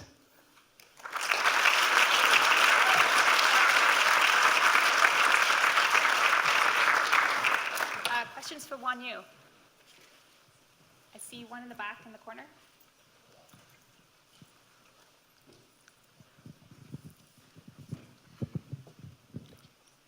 That was a really interesting talk. I was wondering if you look at the South American weave strains before 2023, say like in 2005, do you similarly see that they don't bind PCDH10? Essentially, did that lineage undergo the same shift away from human PCDH10 and has reverted back, or has it always had that capability and just kind of been in the shadows?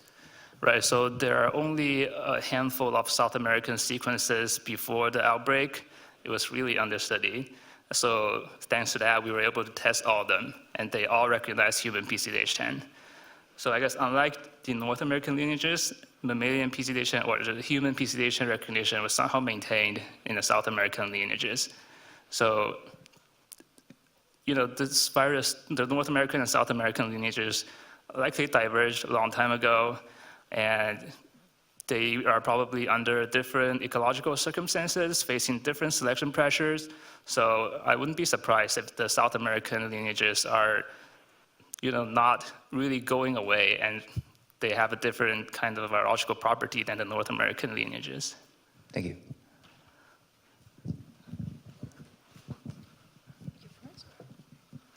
That was a beautiful talk. Very, very nice. So actually I have a question regarding these 2005 strains that do not cause disease in humans. So is there any infection? Is there any viral titer in the, or what does it mean, apathogenic? Okay, yeah, I probably should have clarified that, but I don't have that much time. So it doesn't cause disease in animal models. It was not isolated in humans. It was isolated from mosquitoes. Right, so weave has not been reported in humans for decades. The last human case in the US was 1999. So after that, no more human cases. It does not cause disease in a mouse. It does not cause disease in hamsters, in different strains of mice also. There's a difference between disease and infection. There is no infection. I think there is low level of replication. Some kind of receptor that is not recognized, but there is no disease. Yeah, so at this point, it's clear to us now that alpha viruses have multiple receptors. And there are some other studies that found that their LDLR, the canonical LDLR, might be a low affinity receptor for weave. It's possible that that one is responsible for the low level replication for the non-pathogenic strain, but it's hard to say without, you know, testing it in vivo. I have a question. Why do you think this happened? This submergence? Does it have to do with, I don't know, cars overtaking horses as transport vehicles, or a St. Patrick's effect on the snakes, or? Yeah. Okay. So obviously, there's no answer to that, but I can give you the best that I can say. So there's evidence that the 2005 strain, the non-pathogenic, has similar fitness in sparrows than an early strain from 1946. So the ability of this virus to replicate in avian hosts probably has not decreased. So you could say that the enzootic fitness for this virus maybe didn't really change. And if that's the case, then it's likely ecological factors. For example, the decrease of horses in agriculture and transportation, and also, of course, the vaccine in horses, which started in the late 1940s. Is this strain still circulating right now, or is not enough surveillance? Not enough surveillance. Like I said, CDC removed it from ARBONET. Yeah, we just don't know whether it's still out there, at least in North America. That was a really interesting talk. So I'm curious about how the virus, if it binds to cadherin 10, how does it get from the blood vessels into the brain? Like, are these different receptors expressed on different cell types?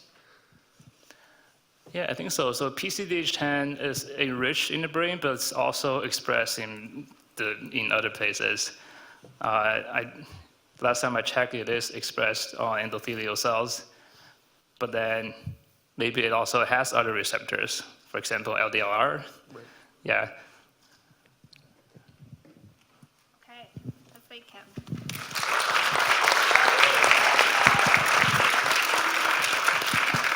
All right, our second speaker of this session will be Milky Abadjorga, who is from here at UMass Chan Medical School, and she's going to be telling us about the evolution of piRNA-guided retroviral silencing in wild koalas. So today I'm going to tell you a story about the response of wild koalas to a retroviral infection. So there's been a huge population decline of koalas, significantly, specifically in the past 3 decades. So there are several reasons for this. One of which is bushfires. So specifically in 2019 and 2020, there are a lot of bushfires that killed, injured, or in some way affected about 60,000 koalas. The second problem are humans. There's been huge urban and agricultural development, which has affected the habitat of koalas. It has also caused, there's increased dog attacks and car accidents of killing koalas. The third one is chlamydia, because they don't know how to use contraception. This bacterial infection can cause blindness, mortality, and infertility, which decreases koala populations. And the third one is the koala retrovirus, also known as CORV. So for this I'm going to specifically focus on the koala retrovirus. So there are different variants of this koala retrovirus. The one I'm going to talk about is called CORV-A. So CORV-A is special in that it's able to endogenize. That is, we can find it in the germline. It can be transmitted from mom or dad to child. So right now, right here, this is the map of Australia. The gray area shows you the distribution of koalas. And the pie charts are showing you the prevalence rates of CORV-A in the germline. So as we go from north to south, there's increased endogenization of this CORV-A. So this opportunity, this endogenization gives us an opportunity to study 2 things. First is we don't really know how endogenization works, and the second one is the host response to endogenization of a retrovirus. So that's what I'm going to focus on. We're specifically interested in the small RNA response, piRNA response to this retrovirus. So piRNAs, also known as PV interacting RNAs, they're about 21 to 35 nucleotides long, so they're bigger than siRNAs or microRNAs. They are found in animals, but they're in larger animals, with the exception of arthropods, are predominantly found in the germline, so ovaries and testes. They're loaded specifically onto the PV clade of argonaute proteins, and their primary, or no, that's wrong. Their most well-characterized function is to repress endogenous retroviruses and other transposable elements. And there's 2 ways in which they do that. The first one is post-transcriptional repression. So a PV protein that is loaded with a piRNA can,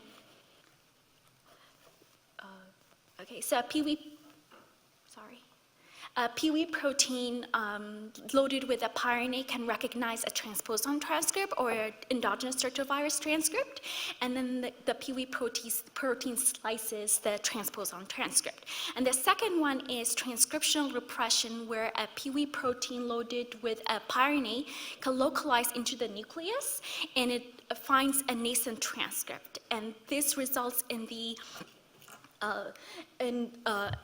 recruitment of DNA and histomethyltransferases, which results in DNA methylation and chromatin modifications that stop the transcription of the transposon transcript. So the way pRNAs are made, so most pRNAs are made from regions known as pRNA clusters, and these pRNA clusters are sort of like CRISPR arrays, where they have multiple transposable elements in that region. So what happens is usually sometimes there's bidirectional transcription of these clusters, so there's a sense and antisense transcript. This is then localized into the perinuclear region of the cytoplasm, where they're processed into sense and antisense pRNAs. So what happens is when a transposon endogenous retrovirus is transcribed, and then what happens is a PIWI protein, specifically PIWI protein loaded with an antisense pRNA, then represses transposon. So the main thing is sense pRNAs drive the production of antisense pRNAs, but it's really the antisense pRNAs that are important because they are the ones that are the effectors of repression.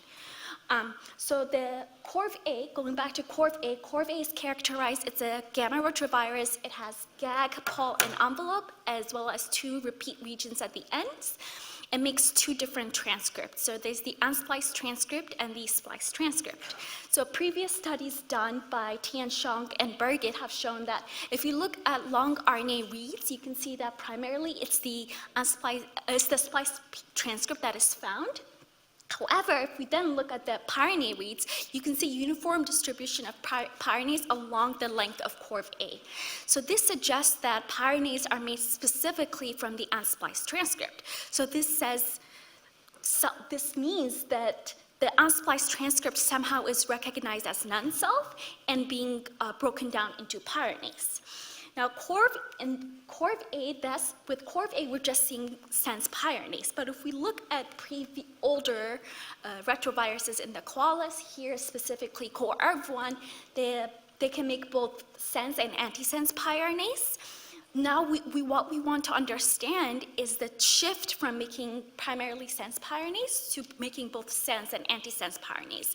So we want to catch the maturation process of the pRNA response. To do so, through our collaborators in Australia at the University of Queensland, we were able to procure 2 tissues from 2 different regions, Sunshine Coast and Gold Coast. So for this talk, I'm just going to refer to Sunshine Coast as north and the Gold Coast as south. And there's also the Brisbane River between a Sunshine Coast and Gold Coast, which prevents really mixing of the 2 koala populations. And koalas are really lazy, though, so they sleep about 18 to 22 hours a day. So what we're looking at is just like 2 different populations. So both calls from both regions have about 50 to 70 copies in their germline. If we look at the long RNA transcripts, and if we normalize it per copy number, so this is the length of, we're looking at the length of CORV-A, and you're seeing, as I've shown you previously, most of the transcripts are coming from the splice transcript. Now, if we look at the animals from Sunshine Coast, and when they're normalized per copy number, we see very little expression of CORV-A. Now let's look at the pRNA response. If we look at the pRNA response, like shown earlier, we see uniform distribution of pRNAs along the entire length with a bias for sense pRNAs. Now, if we look at the animals from the north, sorry, I had it exchanged, but if we look at the animals from the north, we can see both, there's no bias for either sense or antisense. They're both sense and antisense pRNAs, and there doesn't seem to be a bias for one or another. So then we wanted to look at what's happening with the chromatin. More specifically, we wanted to look at DNA methylation, and through nanopore sequencing, we were able to determine that in the animals from the south, there is variation in the amount of DNA methylation. So here, the x-axis is showing you the level of DNA methylation in the promoter region, and each dot is showing you one promoter. And if we compare the animals from Gold Coast and Sunshine Coast, almost all of the copies of Sunshine Coast of CORV-A, there is DNA methylation, which means there's very little transcription. However, if we look at the animals from the south, the amount of DNA methylation varies highly.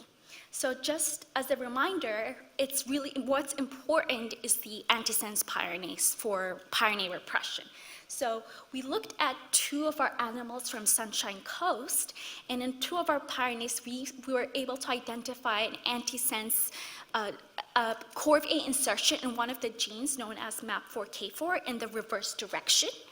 And we look at long RNA reads and pyRNA reads at the junctions, and we were able to identify pyranase at the junctions. So what we think is this is the origin of the antisense pyranase in the animals from Sunshine Coast. This is just preliminary evidence, but if we also look at other animals through the 400 Genomes Project, we can also see this insertion in other koalas. So in general, our conclusion is that there are 2 phases of the pyranase response. So there's the innate defense system where a sense transcript is just processed into sense pyranase, and then there's the adaptive response where both sense and antisense pyranase are made, and it's really the antisense pyranase that helps silence this retrovirus. So in summary, we know that pyranase are made from the unspliced transcript, but we have no idea what the molecular features are that distinguish sense from antisense, or distinguish, spliced from unspliced, or self versus non-self. We do know that there's insertion of a retrovirus in a reverse direction, and we believe that this triggers the antisense pyranase response. And we believe that the pyranase-mediated repression occurs in 2 stages. There's the innate defense and the adaptive defense. With that, I would like to provide acknowledgements. I would like to specifically acknowledge Tiansheng and Birgit. So Birgit is from the Tharkov lab here, and Tiansheng is from the Ziping Wang's lab here. They have contributed significantly to this project. I would also like to acknowledge the RNA community here at UMass. And with that, I'm happy to take questions.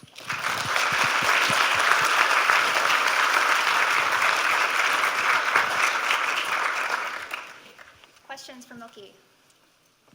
Yeah. So I understood the business about the antisense RNA from the retroviral insertion.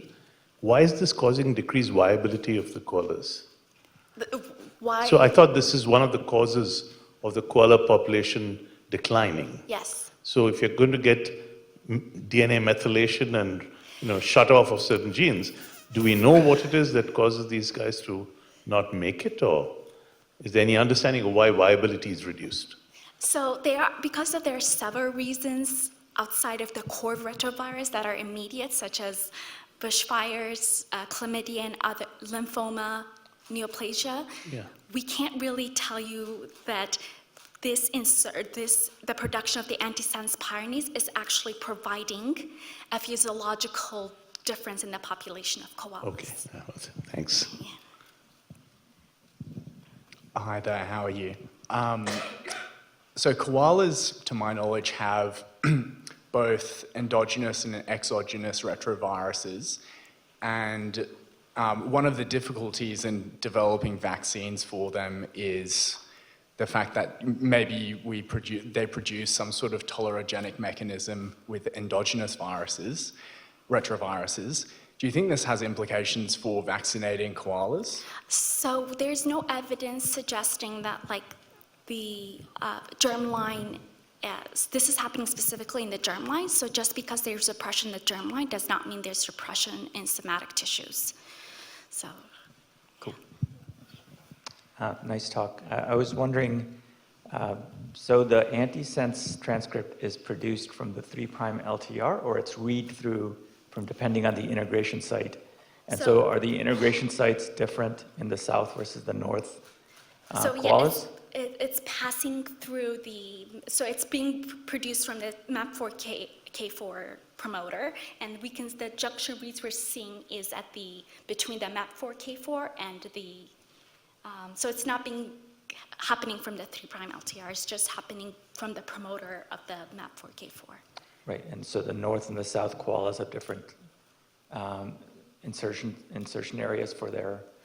So from the koalas we have, none of the south ones have an insertion in MAP4K4, but off the top of my head, and I don't know if my PI will kill me because I got this wrong, but I believe there's also another insertion happening in the southern koalas, but at a different site. So different from MAP4K4.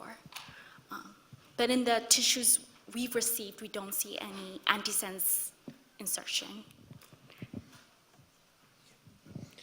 I have a question about the pyRNA clusters and sort of fundamentally what they are and how they crop up. Is it like specific locations in the genome where we see pyRNAs being created more so than others, or is it, I guess, which came first, right? Well, that we don't know. Okay. But so there are different types of pyRNA clusters. Right. There's packetine, pre-packetine clusters, and packetine clusters are primarily found in intergenic regions, and most of them are longer than 10,000 kilobase pairs. This pre-packetine pyRNAs are found at the 3' UTRs of protein coding genes. So there are different types of pyRNA clusters. There are some in genes and there's some in the intergenic regions. And I don't know off the top of my head if they're segregated to certain chromosomes. I don't believe so. So that is to kind of say that they're just sort of, they crop up wherever these endogenous retroviruses or any other transposable elements may be. Yes, but the thing is, there are also pyRNAs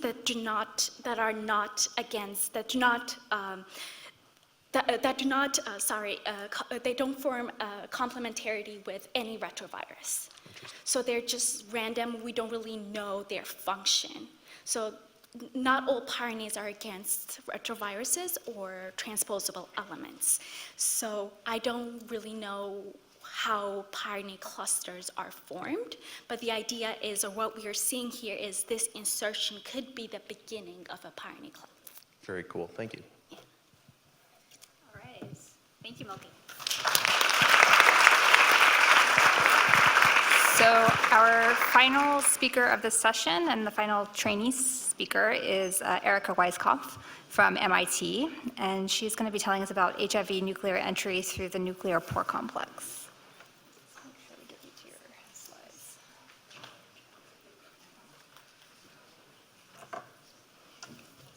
Good afternoon, everyone. My name is Erica Weiskopf, and I'm a PhD student in the lab of Thomas Schwartz over at MIT in Cambridge. And thanks to the organizers of the symposium for the opportunity to chat a little bit about our group's work on HIV-1 nuclear import. So in eukaryotic cells, the nuclear pore complex, or NPC, is the gateway between the nucleus and the cytoplasm. Basically, it lets the two compartments talk to one another. It's a large protein complex embedded in the nuclear envelope, and it's made of a series of concentric ring-like structures surrounding a central channel through which cargo would travel in or out. Here's a cutaway of the NPC, followed by an overhead view where we can gaze down through the cytoplasmic ring into the central channel. The central channel is filled with a high concentration of intrinsically disordered proteins known as FG nucleoporins, or FG NUPs. These spaghetti-like proteins are characterized by the presence of repeating motifs of the amino acids phenylalanine and glycine. For simplicity's sake, I've just drawn blue spaghetti, but there's actually 10 different kinds of FG NUPs in humans. Interactions between FG motifs are highly favorable, and at high concentrations, FG proteins generate a gel inside of the central channel with sieve-like properties, which we can call the FG phase. The FG phase makes transport through the nuclear pore complex size selective, because essentially bumping up against these FGs is not favorable for many macromolecules. Small macromolecules don't really have a problem. They just slip through the sieve, and they avoid these unfavorable interactions. But you can imagine this is not so easy if you're large. Large macromolecules cannot slip through the sieve, and they require the help of proteins called nuclear transport receptors, or NTRs. NTRs themselves are not small, but they can interact favorably with the FG NUPs of the channel. So essentially, they bind their cargo, and then they clear a path through the phase by interacting with the FG NUPs. These interactions between NTRs and FGs are not very strong, but there are many of them. So NTRs have many binding sites, and like I said, in the central channel, FGs actually reach millimolar concentrations. So it's the cumulative effect of these interactions that allow NTRs to forge a path through the MPC. Entering the nucleus is, of course, a critical part of the life cycle of retroviruses, which have to integrate their genetic material with the host's genetic material in order to replicate. The MPC is thus a pretty major barrier to retroviral infection, and lots of retroviruses can only actually infect when a cell is actively dividing, because during cell division, the nuclear envelope breaks down and the MPC break down, which provide a good opportunity for viral entry. However, retroviruses belonging to the lentiviral genus can infect non-dividing cells, meaning that they can enter nuclei even when the nuclear envelope and MPCs are intact. The mechanism by which large lentiviruses enter the nuclei of non-dividing cells is thus a subject of interest. One such lentivirus that you've probably heard of is HIV-1, which is the causative agent of AIDS. HIV carries its genome and enzymes critical to its replication inside a large conical capsid formed of repeating hexameric units of CA protein, or capsid protein.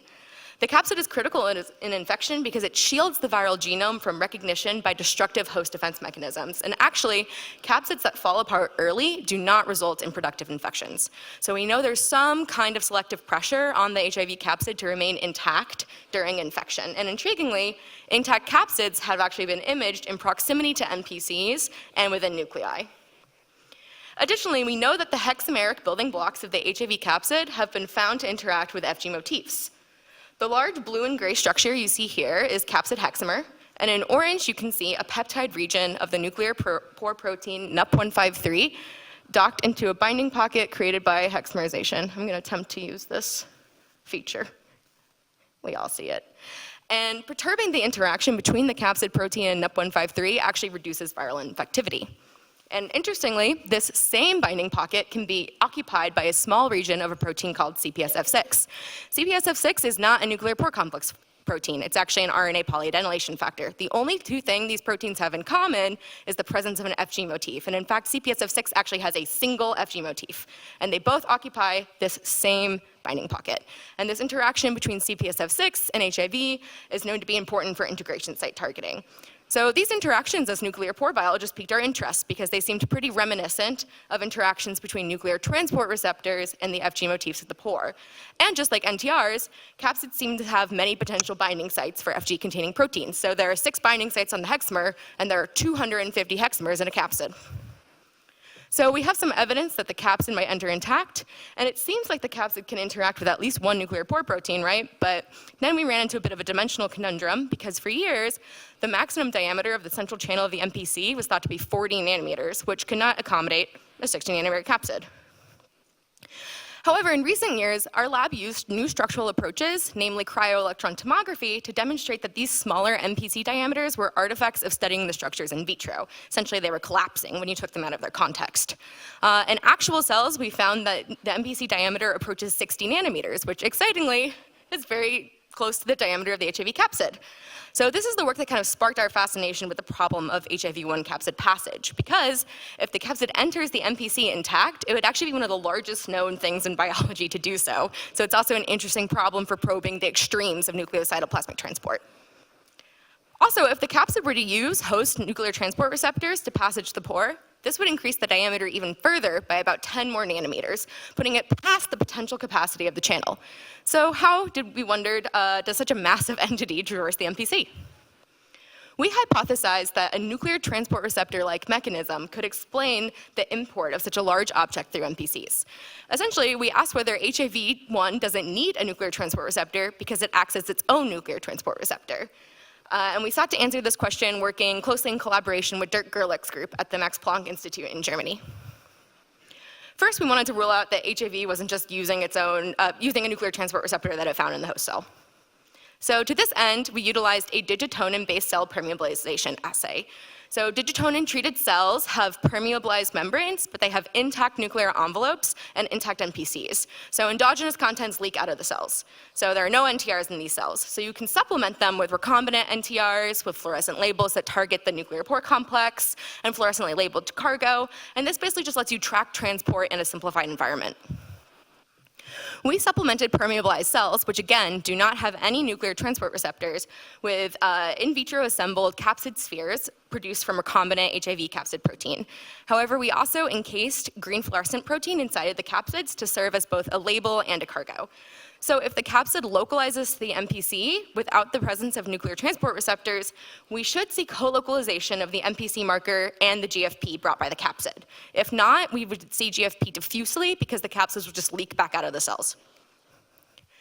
Here's some control data with Important, a prototypical NTR and fluorescent cargo called IBB, just to orient you to what the system looks like. So you can see NTR cargo complexes target the MPC. You see the MPC is labeled on the left, and moving across the slide, you see GFP co-localized with the MPC marker. So let's see what happens when we add in our capsids. So here you see the HIV capsids carrying GFP also co-localized with the MPC. And as a reminder, there are no NTRs in these cells, so this can suggest that HIV-1 is capable of targeting the nucleus on its own. So in the spaghetti-like mesh of the FG phase, like I said, there's many different FG motifs, and these motifs are not on the exact same proteins. Humans have 10 different FG nups, and NTRs have to be able to interact generally with all of them. So we asked whether HIV would behave the same. Like I said, interactions between nuclear transport receptors and FGs are relatively transient and weak, so we needed a sensitive assay to test for interactions between the HIV-1 capsid hexamer and different human FG nups. So we turned to biolayer interferometry, which is a sensitive assay for binding that's fast and easily scalable. And just as a brief summary, it uses light and interference as a ligand, in this case a fragment of an FG nup, and an analyte, in this case HIV capsid hexamer, interact on a tip as a proxy for binding. We generated a library of fragments of different human FG nups to test for general binding to FGs. So our BLI data show that HIV capsid does not only interact with 1 or 2 FG nups, it interacts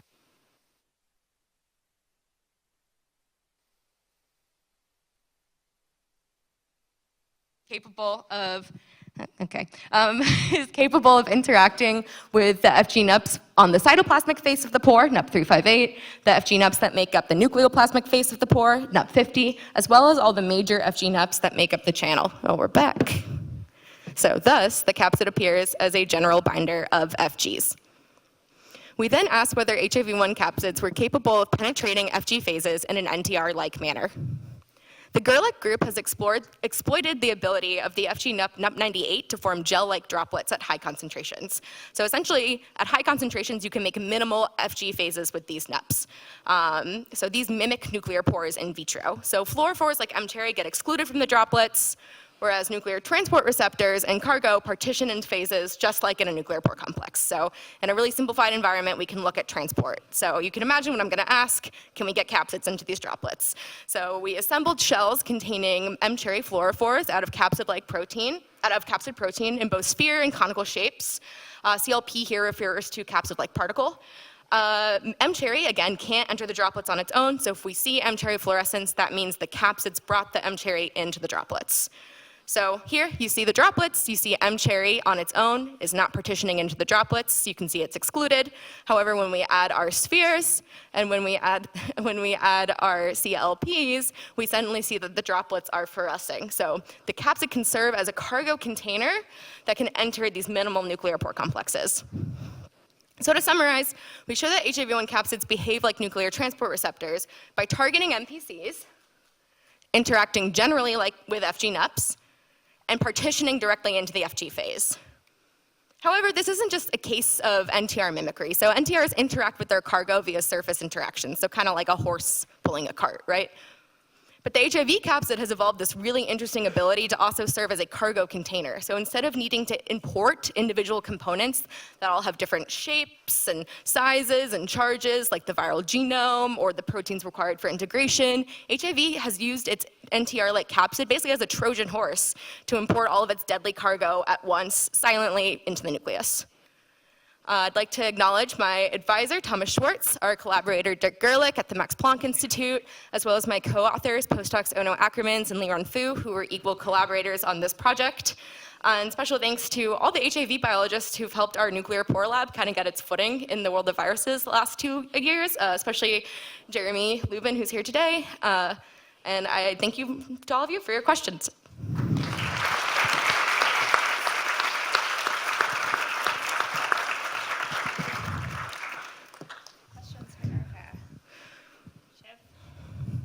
I'm just curious. So thinking of the reverse direction, is the ribosome bigger or smaller than an HIV particle? And does it also have NTR-like properties? So ribosomes do get exported, and actually recently there have been really cool cryo-ET pictures showing ribosome export. They are smaller. They're smaller? Yes. And do they have NTR-like properties? Ribosomes have their own kind of export machinery. Okay. Hi, excellent talk. I was wondering what the homology is like between the capsid protein for HIV and other retroviruses, and why only lentiviruses can enter when the cell is not undergoing mitosis. Yeah, it's a good question. So this conical structure is something that's relatively unique to lentiviruses within retroviruses.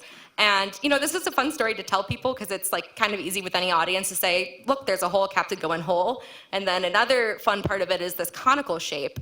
So there's some evidence that certain nuclear pore proteins might actually have a preference for the pointy end of the capsid. And cryo-ET data seems to point also to the pointy end maybe going in first. So this pointy end that lentiviruses have might be a constraint on this. As far as your question about homology, so the capsids of lentiviruses are structurally quite well conserved, but sequence-wise are pretty divergent. But it's definitely interesting to think about whether this is a conserved feature of lentiviruses. Hi, wonderful talk. I was wondering, I know that we're talking to some extent about like width of the pore in cryo-ET versus like canonical structural methods. Still, 60 nanometers and 60 nanometers seems pretty tight fit. Is there like dynamicism or flexibility in the pore itself, like in any like measurements or molecular dynamics? Have they seen like whether that 60 nanometers is constant or changing? Yeah. This is a fantastic question. So first of all, we know that the capsid actually has to be a little bit flexible. It has to be metastable because as the capsid is traversing through the cytoplasm to the MPC, reverse transcription is happening. So basically there's PCR happening inside of the capsid. So it needs to be able to expand as its genome is being copied. And we know evidence that mutants that are like hyperstable and don't expand actually rupture. And then that's bad because your DNA is in the cytoplasm and the host cell says, I've never seen DNA here. It's absolutely wrong. So we know on one part the capsid has to be a bit flexible. The question about the pore is really interesting, and we've only known really for 3 years now that the pore can accommodate 60 nanometers. So what happens to the pore during really extreme nucleocytoplasmic transport is something that'd be really interesting to answer with ET methods. What I can say for the capsid is there have been in the past 2 years different molecular dynamics papers that have come out that show the capsid actually like smooshing and like splooshing through the MPC. So it might have to be quite flexible. Thank you.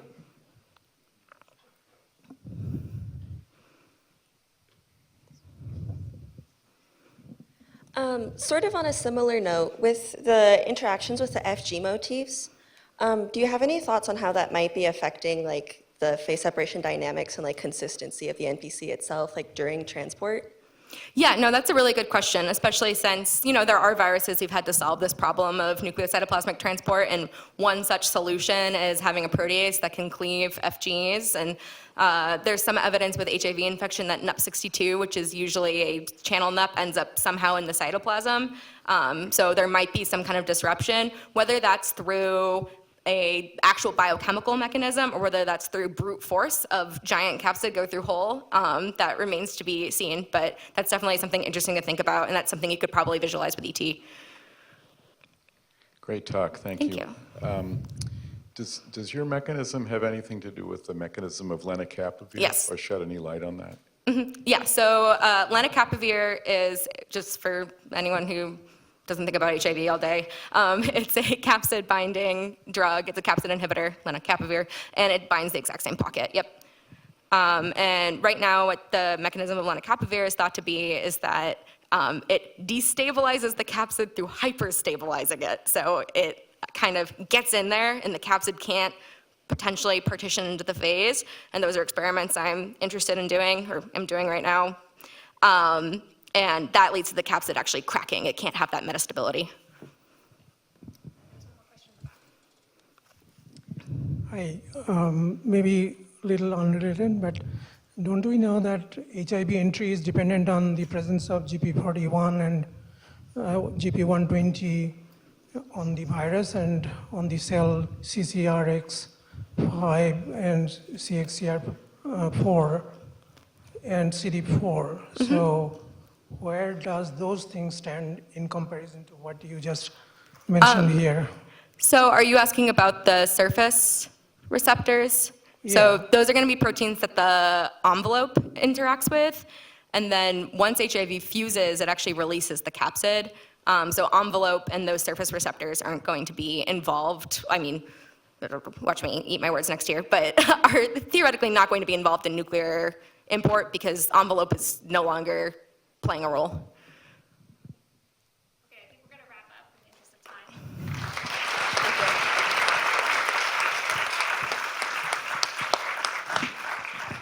So our last speaker is the Dean of Harvard Medical. Recording in progress. Oh, that's good. We're just starting. Only your talk's going to be recorded. George Daly is, I don't know, maybe the rock that MassCPR is built on. His office and his minions really have been critical for originating MassCPR and keeping it afloat for 4+ years, and we're very thankful for it. Thank you. Look, good afternoon. I know I stand between you and the reception, so let me speak quickly. I think it's been an incredible day. I have to say, starting out with some of the news about the human adapted form of the cow H5N1 has left me a little bit frightened, but the fact that we're all here, we're all talking about the importance of pandemic preparedness certainly gives me some hope. I want to thank all of the speakers. I really deeply appreciate their commitment. We had great junior speakers. We had spectacular keynotes. And I think we've all been witness to just a fantastic celebration of science. I also want to thank the UMass Chan Medical School. And it was great to have the Chancellor here for much of the day. And I also want to accept the largesse of the Maxwell Finland Fund, which is also co-sponsoring this event with MassCPR. I have to point out the spectacular leadership of Nadine Fornellis-Martins, who has been here. There she is. Nadine, you have to stand up and take the applause. Nadine has come on as our executive director and has just been a fireplug, really been pushing all of us to remain engaged, seeking new opportunities, and I think it's really exceptional. I also want to say that I recently presented to the board of the Warren Alpert Foundation that's been providing support for our ongoing efforts, especially around biobanking and the database, and they were, I think, very, very enthusiastic about the progress that has been made. I also want to say that David Golan, who is the Harvard Medical School Dean for Research Initiatives and Global Programs, has also been an incredible stalwart right from the beginning, and his energy and leadership has been essential to keeping us all together. I saw Bruce Walker here earlier. Where's Bruce? Bruce still here? He just stepped out. Bruce and Arlene, Bruce Walker and Arlene Sharp are faculty co-leads, and of course, with Jeremy Luban, they make up the leadership, the extraordinary intellectual leadership of this organization. So I just have to thank them very, very much. A couple of other folks, I guess Megan Orzali, who's been moderating the last panels, together with Jeremy, have been excellent moderators. And again, let me just reflect a bit on the keynotes and some of the sessions, because as I said, I think I was both sobered and somewhat fearful by Kawaoka Sensei's presentation, and he certainly is one of the world's really remarkable authorities on flu. Thank God we have expertise, because we're going to need expertise. in the coming years. I hope we don't need it because of further spillover of that flu pathogen. But we are, today was a reminder to us how complex and how variable these viruses are, and how much the interaction between humans and animals, this whole One Health concept, is so important for us to understand and ultimately be able to respond to these viruses. I think many of us were talking earlier today about some of the concerns that some of us in academia have about the future of NIH funding, the future of CDC funding. And I think today's symposium has reminded us how absolutely crucial an ongoing commitment to understanding and studying and ultimately confronting infectious diseases is going to be, and we all have to be advocates for this going forward. I also want to say that I think a theme that we all depend on, and the theme that we celebrate through the Massachusetts Consortium on Pathogen Readiness, is connectedness. Sometimes there's a little bit too much connectedness. The transmissibility of these respiratory viruses really challenge our connectedness. But the connectedness that we have as an organization of some 17 institutions coming together, because no single institution has all of the scientific expertise to tackle all of these incredible challenges. And so I just want to say thank you for all of your efforts to remain connected. It's an essential aspect of this consortium, and it is an essential aspect of all of us as a scientific community. And let's hope that that connectedness can remain well-resourced, and let's hope that the worst of the risks that we have all been given some warning about do not come to pass. So I want to say that my best responsibility is to invite all of you to this wonderful reception, which is going to be hosted on the first floor of the Albert Sherman Center in the cafeteria lounge, where we will all enjoy food, beverages, and each other's good company. 6-foot social distancing not required. Thank you very, very much. We'll see you next year.